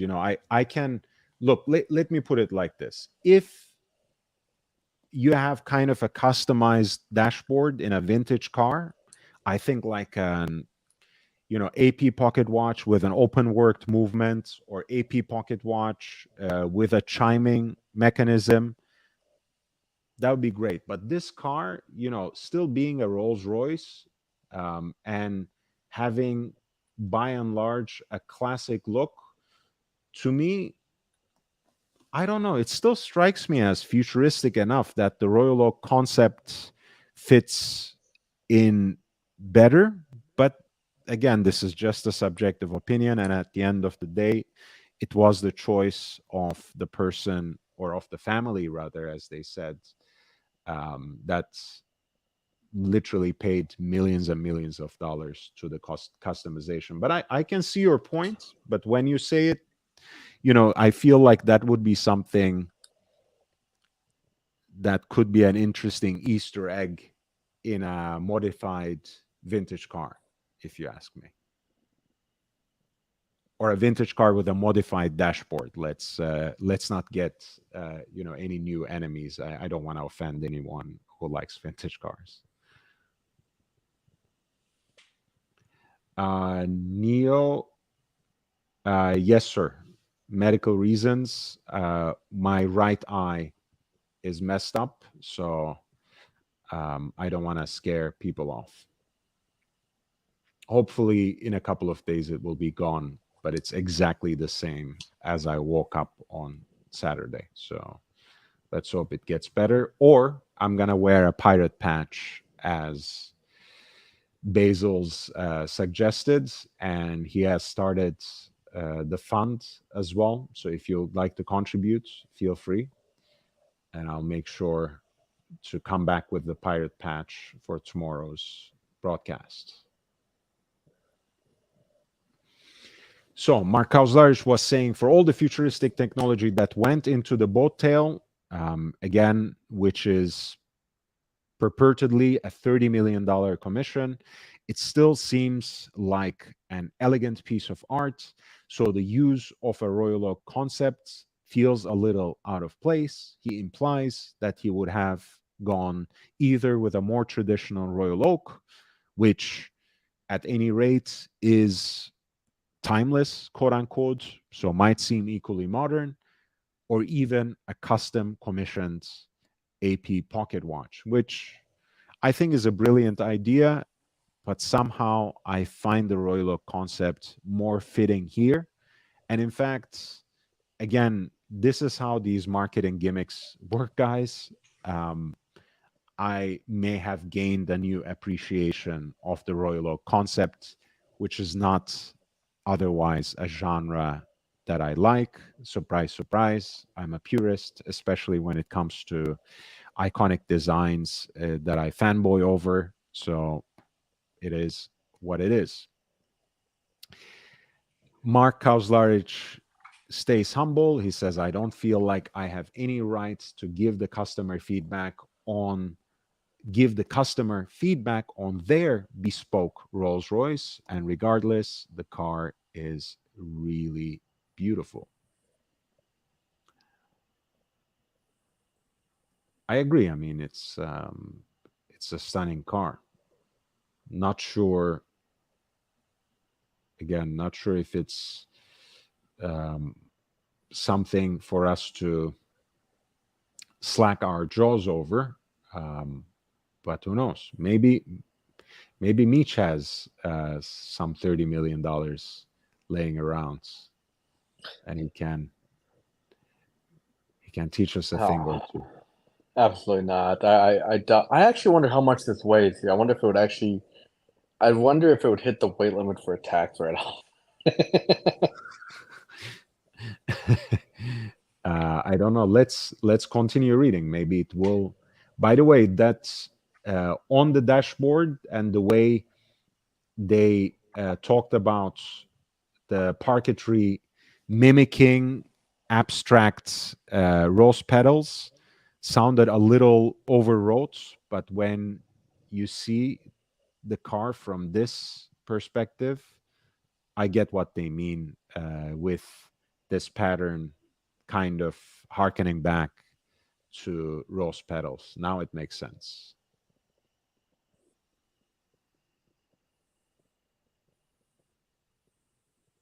I mean, it's a gorgeous piece. You know, even if you don't care about cars at all, it looks just absolutely stunning. It looks like my old Pantera. Artful. Well, wasn't Mike's Pantera white though? Yeah. Ooh, so, someone passed by, maybe with a Pantera. D. Tommaso Pantera. It's an Italian sports car. Everything sounds cooler in an Australian accent, that's for sure. Getting a coach-built Rolls-Royce is peak excess in a way that few watch brands do anymore. It's like the days of, well, oh my God. I mean, they don't do it anymore because off the rack, off the shelf, at retail, they already cost an arm and a leg. Imagine if Patek or AP actually let you custom build any random watch from their catalog. Trust me, you would be paying a hefty premium. It's like the days of Henry Graves and James Ward Packard's custom order grand and super complications from Patek Philippe. The Black Baccarat, a hybrid T-Rose, has petals that shift from black to dark, red burgundy, and pomegranate depending on the light. Those colors are used across the car, from that parquetry to the custom color True Love paint. Man, they really went overboard with the branding, but I'm loving this copy that Mark Kauslaric integrated into his prose from the marketing material. It's amazing.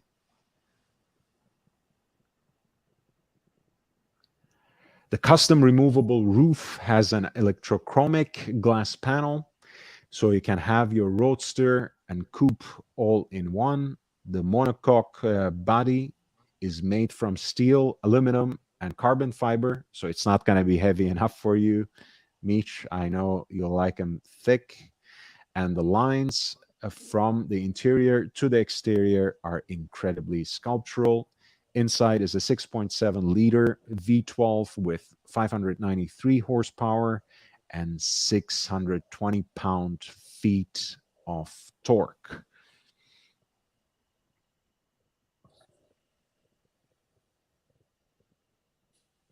I think Bentley should have just said, "Fuck it, we're this far in debt, if you will, on building this thing. Let's just make it into a diesel."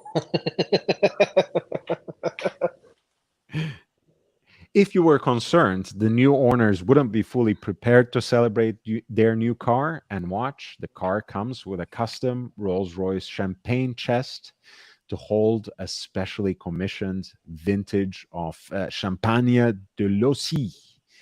All that's missing is a Rolls-Royce Sabre.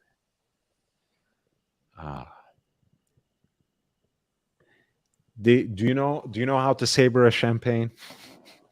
No, I don't drink champagne. I've got a bottle of it, and I no, I guess I never got into champagne, honestly. Matter of fact, I think the last time I tasted champagne was at a family get together, and that's been 8 years ago. So I don't even remember what it tastes like. CG says $30 million is chump change to a mega sheep mogul. Got to be able to use the tax write-off first.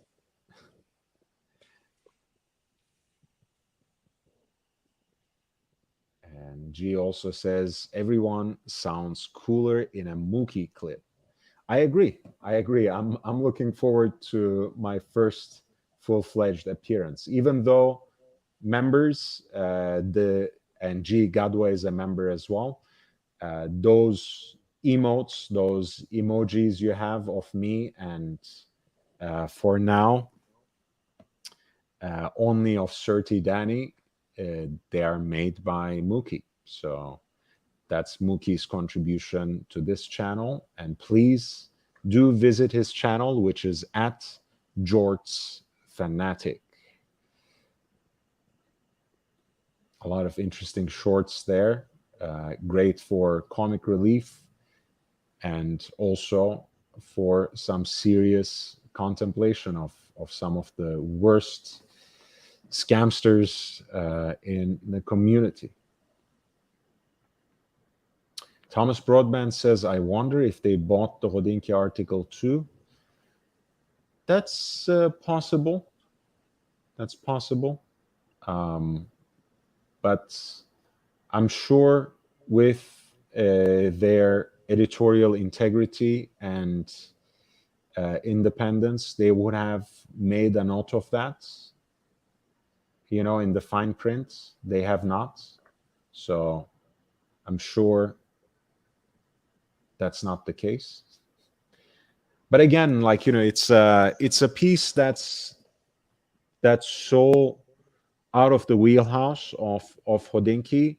I really feel like it's like it's, I won't say a passion project necessarily, but it's like something that's written just because it is kind of cool for an AP watch to appear as a dashboard clock that is removable in a very specific way to be replaced by a custom designed coin.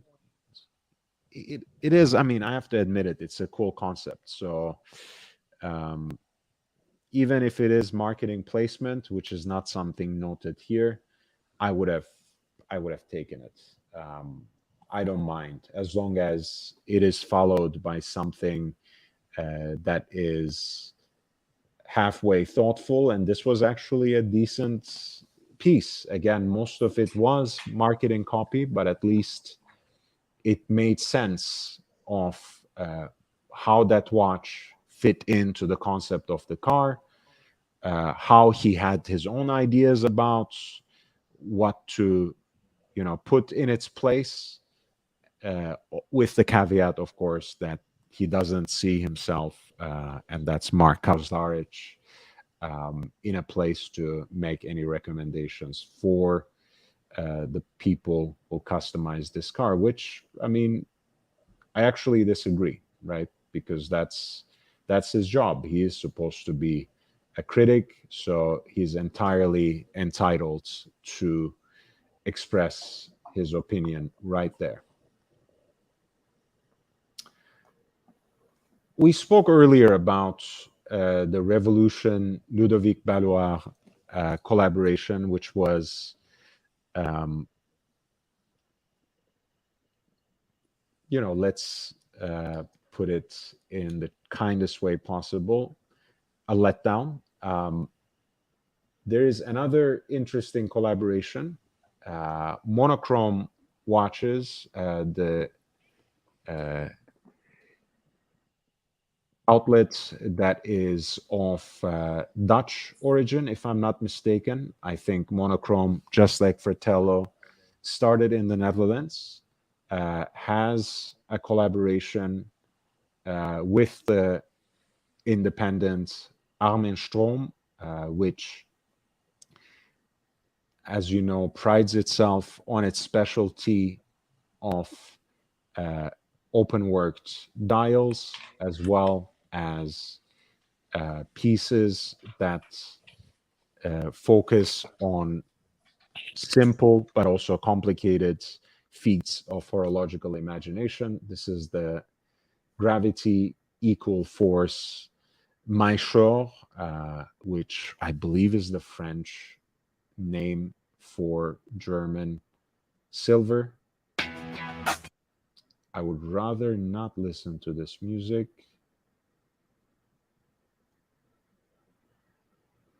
But here's a look at Armin Stroom monochrome limited edition gravity equal force Maillechort.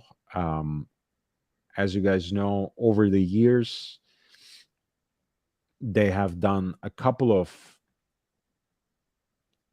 limited edition projects. I think by now, 3 of them they call subscription or souscription. This is souscription number 3.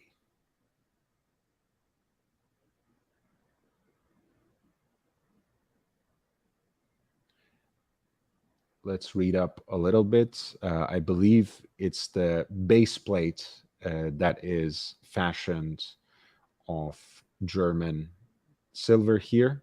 Hit the like button, by the way, guys. It makes a huge difference for a small fry channel like mine. Every bit of little extra exposure matters. So please hit the like button. And if you would like to contribute to the channel in other ways, if you wish to support a channel dedicated purely and exclusively to Watch Talk, you know how as well.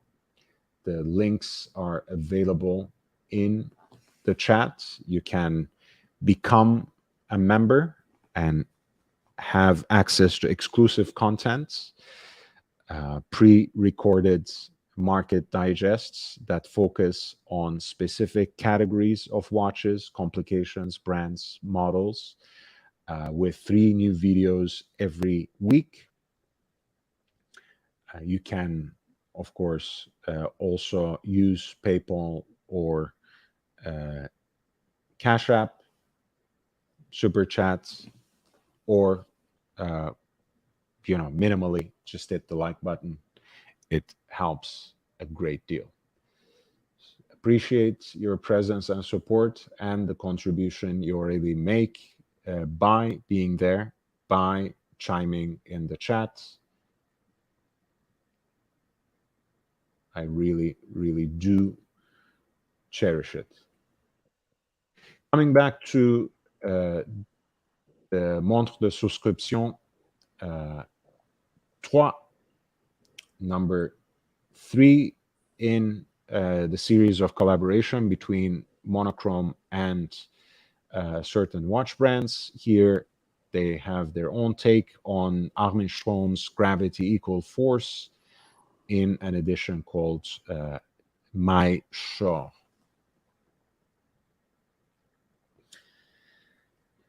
This is how they introduce the projects. At Monochrome, we love independent watchmaking. This has always been one of the main topics of the magazine.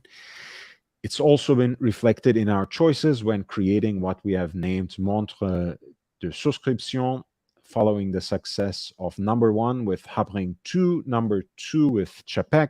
We are proud to introduce our third watch, teaming up with the independent watch brand Armin Strom, a timepiece that fulfills our passion for an artisanal, low-volume approach to watchmaking, but which is also true to our long-time wish to educate watch enthusiasts about the art of horology. The Monochrome Montre de Souscription 3 is a warm, discreet, and traditional take on Armin Strom's acclaimed Gravity Equal Force watch, envisioned with a movement made of a material cherished by collectors, Maishor, or German silver.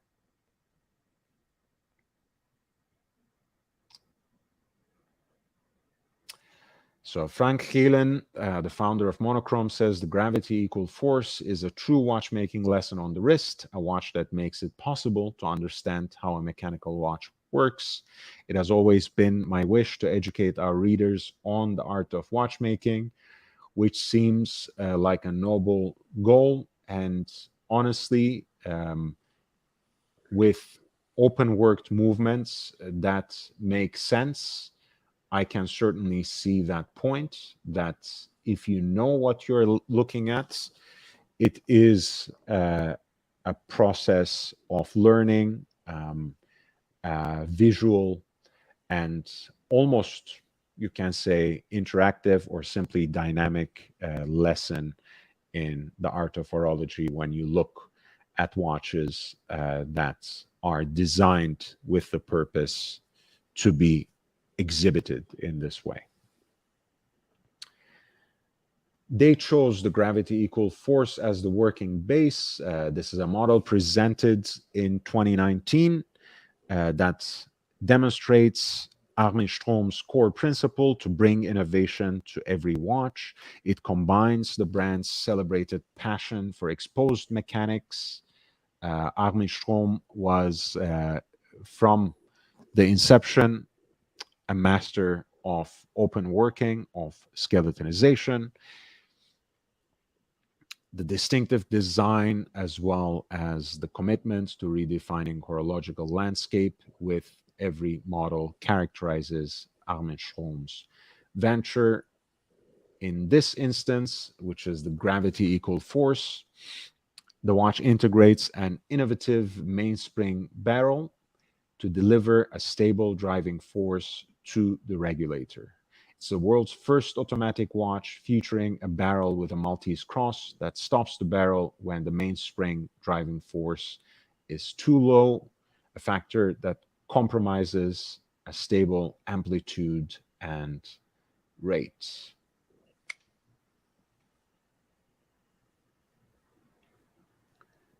This is that Maltese cross they are talking about.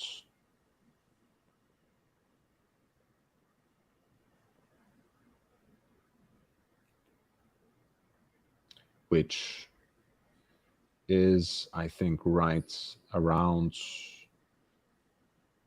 5 o'clock when you take that off-center main dial as your base.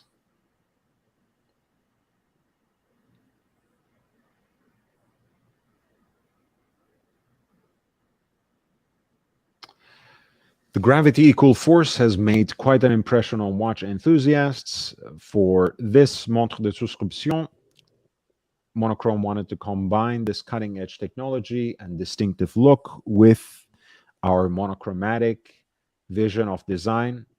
Get it? Get it? As well as bring it into a more traditional, almost historical sphere, using the gravity equal force entirely open work structure as a canvas for creativity. Monochrome decided to make the movement's main plates visible through the dial and on the back of the watch, made of the most traditional material possible, German silver or Maillechort. While most movements are now made of brass, German silver was the alloy of choice in the early days of horology. Nickel silver, Maillechort, or German silver, despite its name, does not contain the element silver. It's nickel, copper, and zinc, as you guys know. I repeat it ad nauseum when we talk about Erlang und Söhne, especially. It is named due to its silvery appearance and is a copper alloy with nickel and zinc. It's been used only once so far by Armin Strom for a one-of-a-kind piece, the Resonance Zeitgeist, made in 2021. So this is only the second time the brand uses it.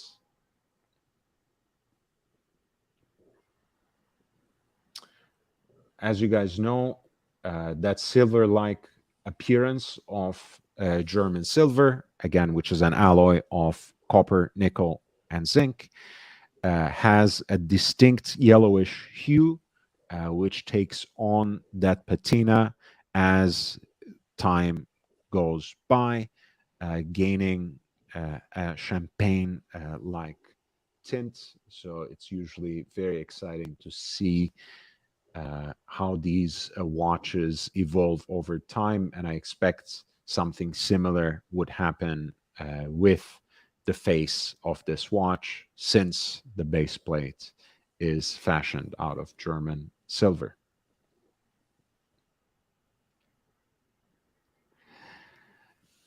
Monochrome says, first of all, we chose this material for its muted tone, especially combined with hand-applied frosting.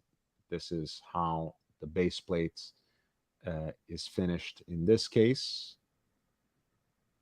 Let's see maybe a more closer look of that dial right here. Secondly, it's one of the most traditional materials in watchmaking, creating a solid contrast with the modernity of Armin Strom's gravity equal force. Last, and this is what I was saying, as some watch enthusiasts know, Maillechort will slowly gain a patina, moving from a silvery tone to a light gold hue. This is Monochrome's description. This, in due time, will create a striking contrast between the Colt's technical architecture, and they mean those triple bridges that hold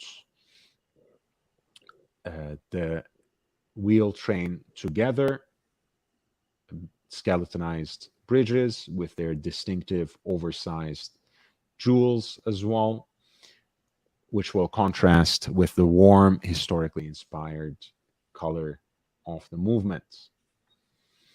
In order to draw as much attention as possible to the material, which has never been used in a gravity equal force before, Monochrome decided to remain as subtle and neutral as possible with the rest of the watch. All technical elements of the movement, which are visible on the dial side, are rhodium plated, and the case is fashioned out of stainless steel.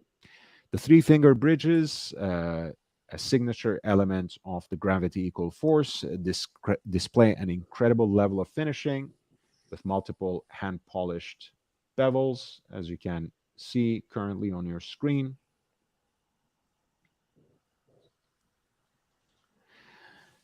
Including a series of sharp inner angles, something that is a testimony to the manual work done by the finisher. The entire watch from front to back is finished and decorated by hand to a level that few others can rival, especially in this segment. This muted look continues with a white opaline, open-worked off-center dial for the hours and minutes, which you can see right here, as well as the small seconds sub-dial, which is right here. The hands have been coated in dark gray ruthenium filled with superluminova, all of which contributes to an unobstructed view of the fascinating mechanics inside the case while providing enough contrast day and night. Like the rest of the watch, the hands are meticulously hand-finished in-house. The final touch comes from a color-matched gray Alcantara calf leather strap, 41 millimeters in diameter. This is the stainless steel case, 12.65 millimeters in thickness, with a matched and signed pin buckle.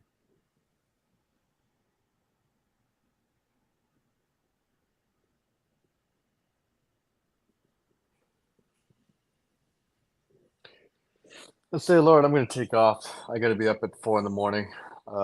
Sure, man. Yeah, by noon it's going to hit 100, and looks like it's going to be the same deal. 108 degrees, 80% humidity. So no worries. No gotta be worries. up early, get stuff done before the heat wave. So thanks for dropping by. Thanks for catching up a little bit. I look forward to seeing you again. yeah, yep. Take care.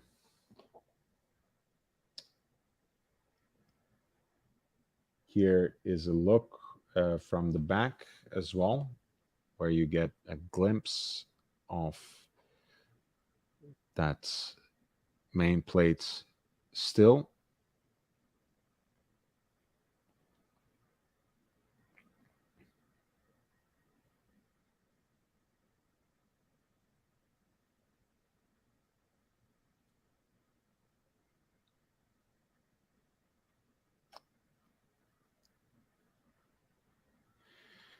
The caliber is called ASB19, which is a self-winding movement with a stop work mechanism. That was the whole concept at stake in gravity equal force. Of course, this is something well known from watches with hand-wound mechanisms. Armstrong's co-founder and master watchmaker Claude Kreisler insisted on adding a stop-work declutch mechanism to the automatic winding movement. For the first time in the horology of history, this device prevents the mainspring from fully unwinding, thus leveraging only the part of the mainspring's operating range that can deliver power most consistently. The history of watchmaking has seen many solutions developed to address this problem, but none have ever been applied to a watch even remotely close in price to that of gravity equal force. This, by the way, will be a run of 33 pieces, apparently. In keeping with the mission of the System 78 collection to democratize access to haute horlogerie timepieces, the extraordinary value proposition of this watch extends to the exceptional hand finishing of its movements. Honestly, I'm a huge fan of Armin Strom watches. I've still not seen the price on this one, so I'm kind of dreading coming to that point, but let's read on and keep the suspense going. Wound by a dial side mounted micro rotor, which you see actually right at around 1 and 2 o'clock in relation to the off-center dial for the hours and minutes. And building upon the classic stop-work mechanism architecture, the caliber ASB19 offers a power reserve of 72 hours, 3 full days, while it stores even longer but less stable energy, meaning that it will give you precise timekeeping for 3 days, but run for even longer at full crank. The rotation of the mainspring barrel is limited to just 9 full turns out of a possible 12.5. The more stable the delivery of energy, the better the chronometric results will be. The development was also the occasion to re-engineer the whole barrel construction, opting for a motor barrel, which is what you are seeing here, right between 4 and 5 o'clock in relation to the off-center dial.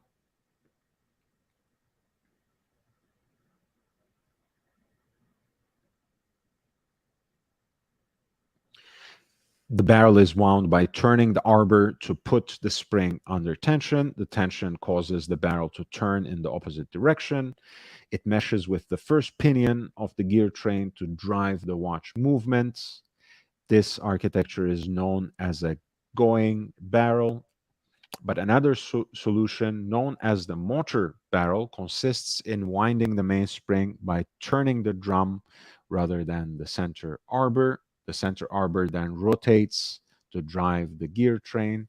The functions of the arbor and barrel are therefore reversed.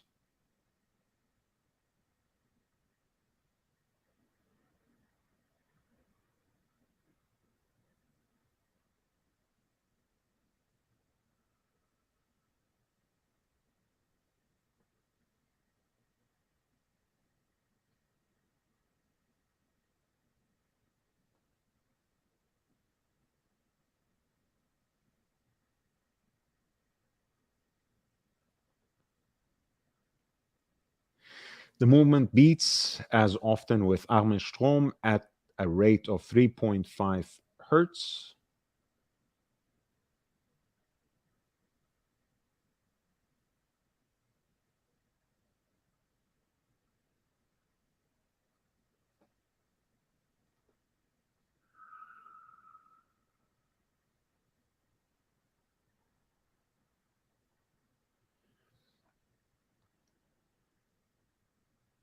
Or 25,200 semi-oscillations per hour, and it is equipped with a stop seconds mechanism for accurate time setting. The sapphire crystal caseback offers an unimpeded view of the beautifully finished movements. Its hand-decorated parts with large Geneva stripes, polished screw heads, beveled screw slots, chamfered wheel spokes, and large hand-applied anglage displaying a multitude of sharp inner angles. The naturally warm color of the German silver main plate is equally visible through the exhibition caseback. So now we come to the make or break, availability and price. The monochrome X Armenstrom montre de souscription number 3, gravity equal force Maishor, will be a limited edition of 33 pieces, available to pre-order exclusively from the monochrome shop on September 7th, 2023, in about 2 weeks, as of 3 p.m. according to Central European time. So in about 2 weeks' time at 3 p.m. CET, the pricing will be 22,900 euro, excluding taxes including free insured international shipping and 5-year warranty from the manufacturer, Armenstrom. Taxes will apply to clients purchasing from Europe. When ordering the watch, a non-refundable deposit of 7,500 euro will be required. The remaining 15,400 euro plus applicable VAT for the country, for your country, will be charged when the watch is ready to ship. The watch will be shipped from Europe, with the deliveries expected as of the fourth quarter of this year, and they will be completed before the end of the year. This is a very exciting project. Not cheap by any means, but really not forbiddingly expensive either, considering the horological ingenuity on display, the monochromatic and unique aesthetics that will patinate in a singular fashion with each example, and really the level of handwork, I think, that is exhibited on the finishing of the movement, which in this case is also the face of the watch, since we are talking about an open work dial. I think this is a very interesting proposition, especially for someone who was already interested in acquiring an Armenstrom gravity equal force. This could be an opportunity to get a very unique, but not a contrived, not an ostentatious model. In fact, a very tasteful piece of design. I think it's a very, very smart choice, very handsome watch. I like it. Between the two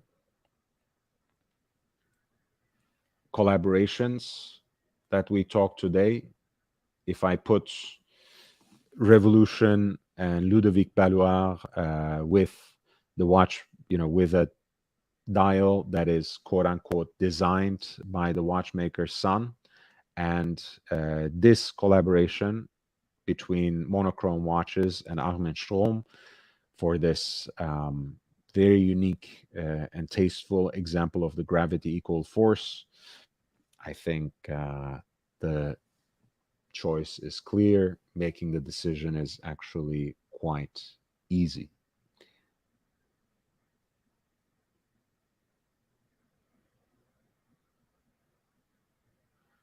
The cost could be even less, but I don't think it should be a concern unless you can actually make a watch like this at this cost. It is what it is. I mean, it's again, it is the sign of the times.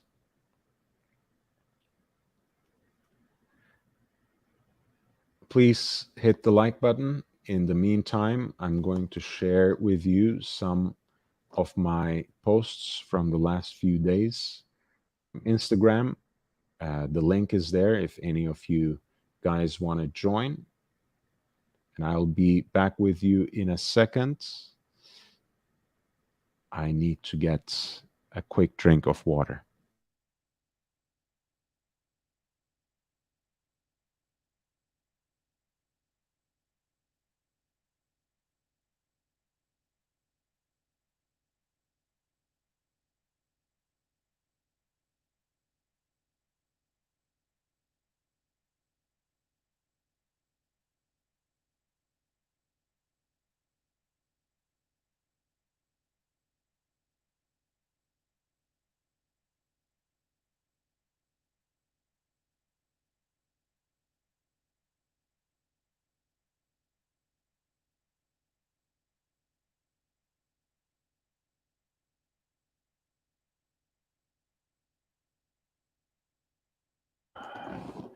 All right, you're looking at the iconic actor Robert De Niro, who celebrated his 80th birthday just last weekend. I thought this was a very cool watch spotting because it's from around 2017 when he was out there promoting The Wizard of Lies, where De Niro portrayed Bernie Madoff, as you might remember. And if you roll back the tape, again, 2017, he's wearing an FP jaune, which is already ahead of its time in a certain way. And he's wearing the chronomètre bleu with a monochromatic outfit at that, right? A navy sports jacket, a navy polo, it looks like,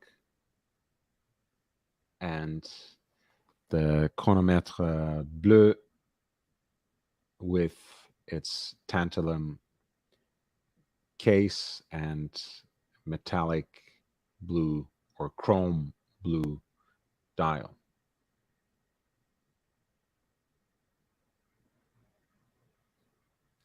So I thought it was really cool that this quote unquote old guy was well ahead of the curve 6 years ago, wearing a chronomètre bleu before it became a hype watch. I mean, again, don't take me wrong. In 2017, FP Jaune was already starting to make some inroads into the horological mainstream. Chronomètre Bleu was taking off, but it was still, by all means, accessible through their boutiques with, let's say, a 3-month wait. It wasn't an application piece, as it were, which it is now. And, you know, it gives me a lot of pleasure to see someone like Robert De Niro making that choice in advance of the herd. So happy birthday to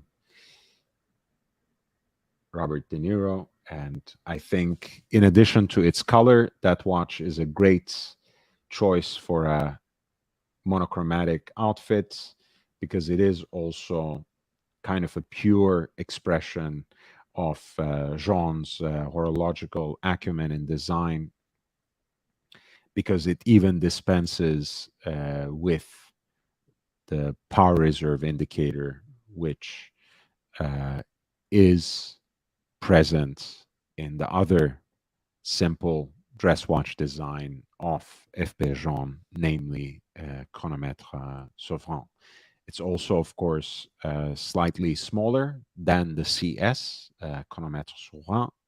This is 39 millimeters of a tantalum case rather than the 40 millimeters of pink gold or platinum for the chronomètre Sovereign. We already talked about the Monterey Car Week and how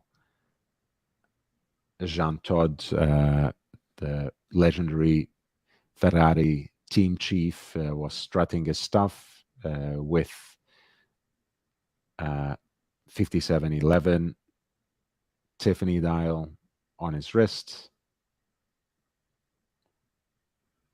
Again, he sold about 32 million Swiss francs worth of watches just last fall, but he seems to have kept at least some of them still. He can, of course, always try to borrow some Richard Mille pieces from his wife, but that's another matter altogether.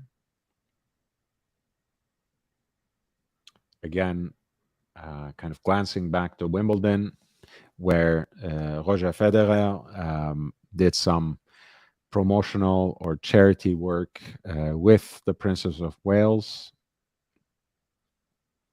where they played a pickup game of tennis in the All England Lawn Tennis and Croquet Club.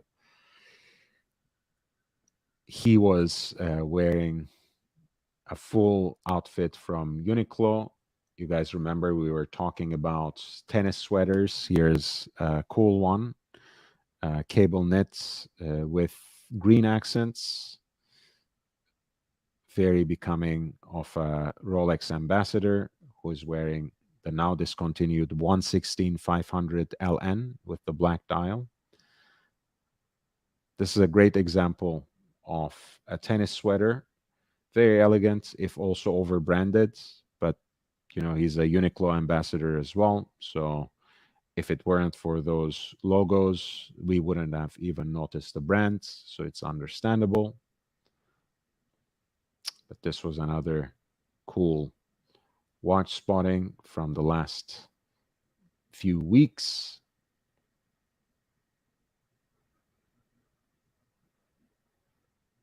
And of course, here is looking back to Inter Miami in Nashville, Tennessee, where they beat Nashville FC, I think that's what that team is called, in the finals of the Leagues Cup,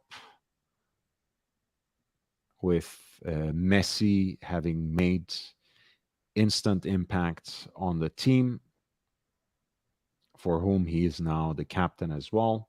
Here, David Beckham, the co-owner of the team, is celebrating their triumph, their first ever cup, their first ever trophy. And he, as a Tudor ambassador himself, he is wearing a Pelagos FXD on the wrist on a textured blue rubber strap.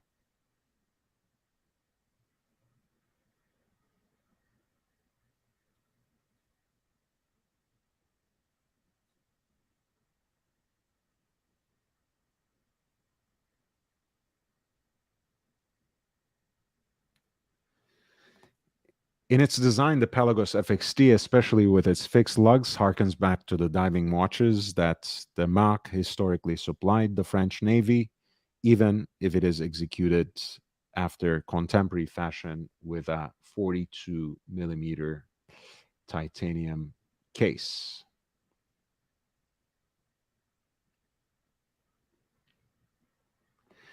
It is more specifically modeled after perhaps the most iconic of such timepieces, the reference 9401, which is characterized by its snowflake hands and the distinctive shades of blue on its dial and bezel. By the way, of course, the reference 7016 in its later iterations already had a lot of these features as well, even though it started its life as a rather quote-unquote generic clone of the Rolex Submariner.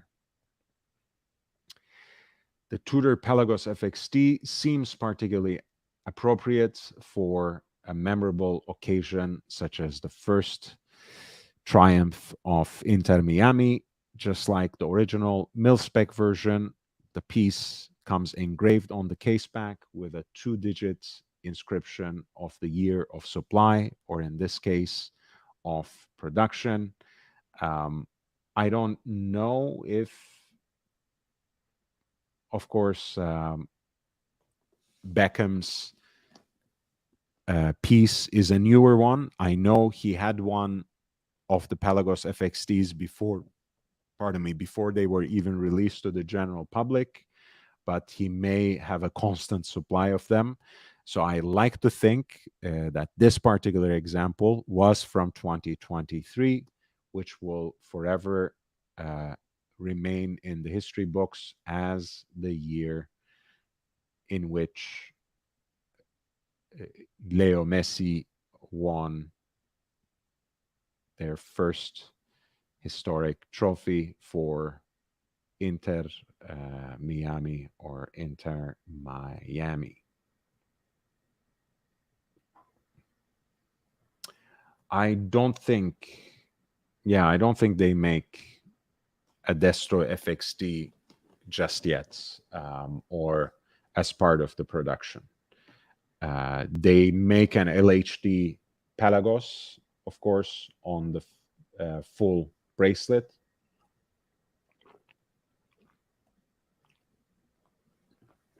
But I don't think the FXD is available in the same way. All right, so I will have I'll be around for another 10, 12 minutes, guys. If you have any questions, any requests, anything at all that you want to ask or send my way, feel free.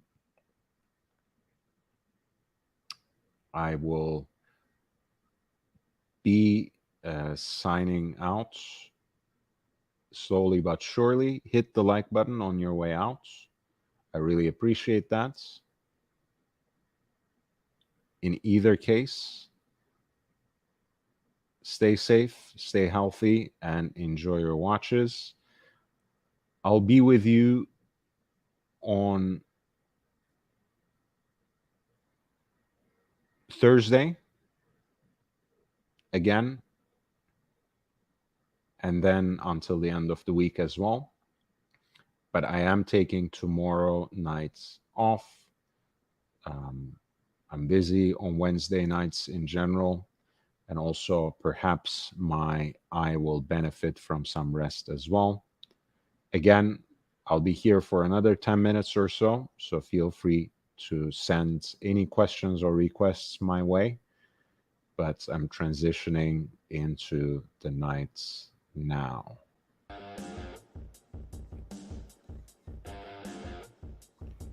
Thanks again for your support and presence, especially to our 3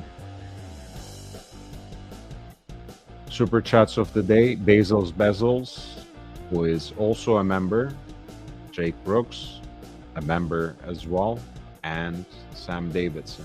Thank you, everybody. Please hit the like button if you are on your way out. And if you would like to contribute simply or ask any questions, if you have any requests, feel free to send them my way in the next 10 minutes or so.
right. Thank you for tonight. Again, thank you for your support and presence, for your contributions, especially by members Bezos and Jake Brooks. Not to forget Sam Davidson. I appreciate you all. Please don't forget to hit the like button if you haven't already on your way out. I will see you guys in 2 days on Thursday. On Friday, we have the special show dedicated to some of the best watches from Eric Clapton's collection to have come up in public auction. For that, feel free to click the link and hit the notification bell. Hit the like button in advance if you like.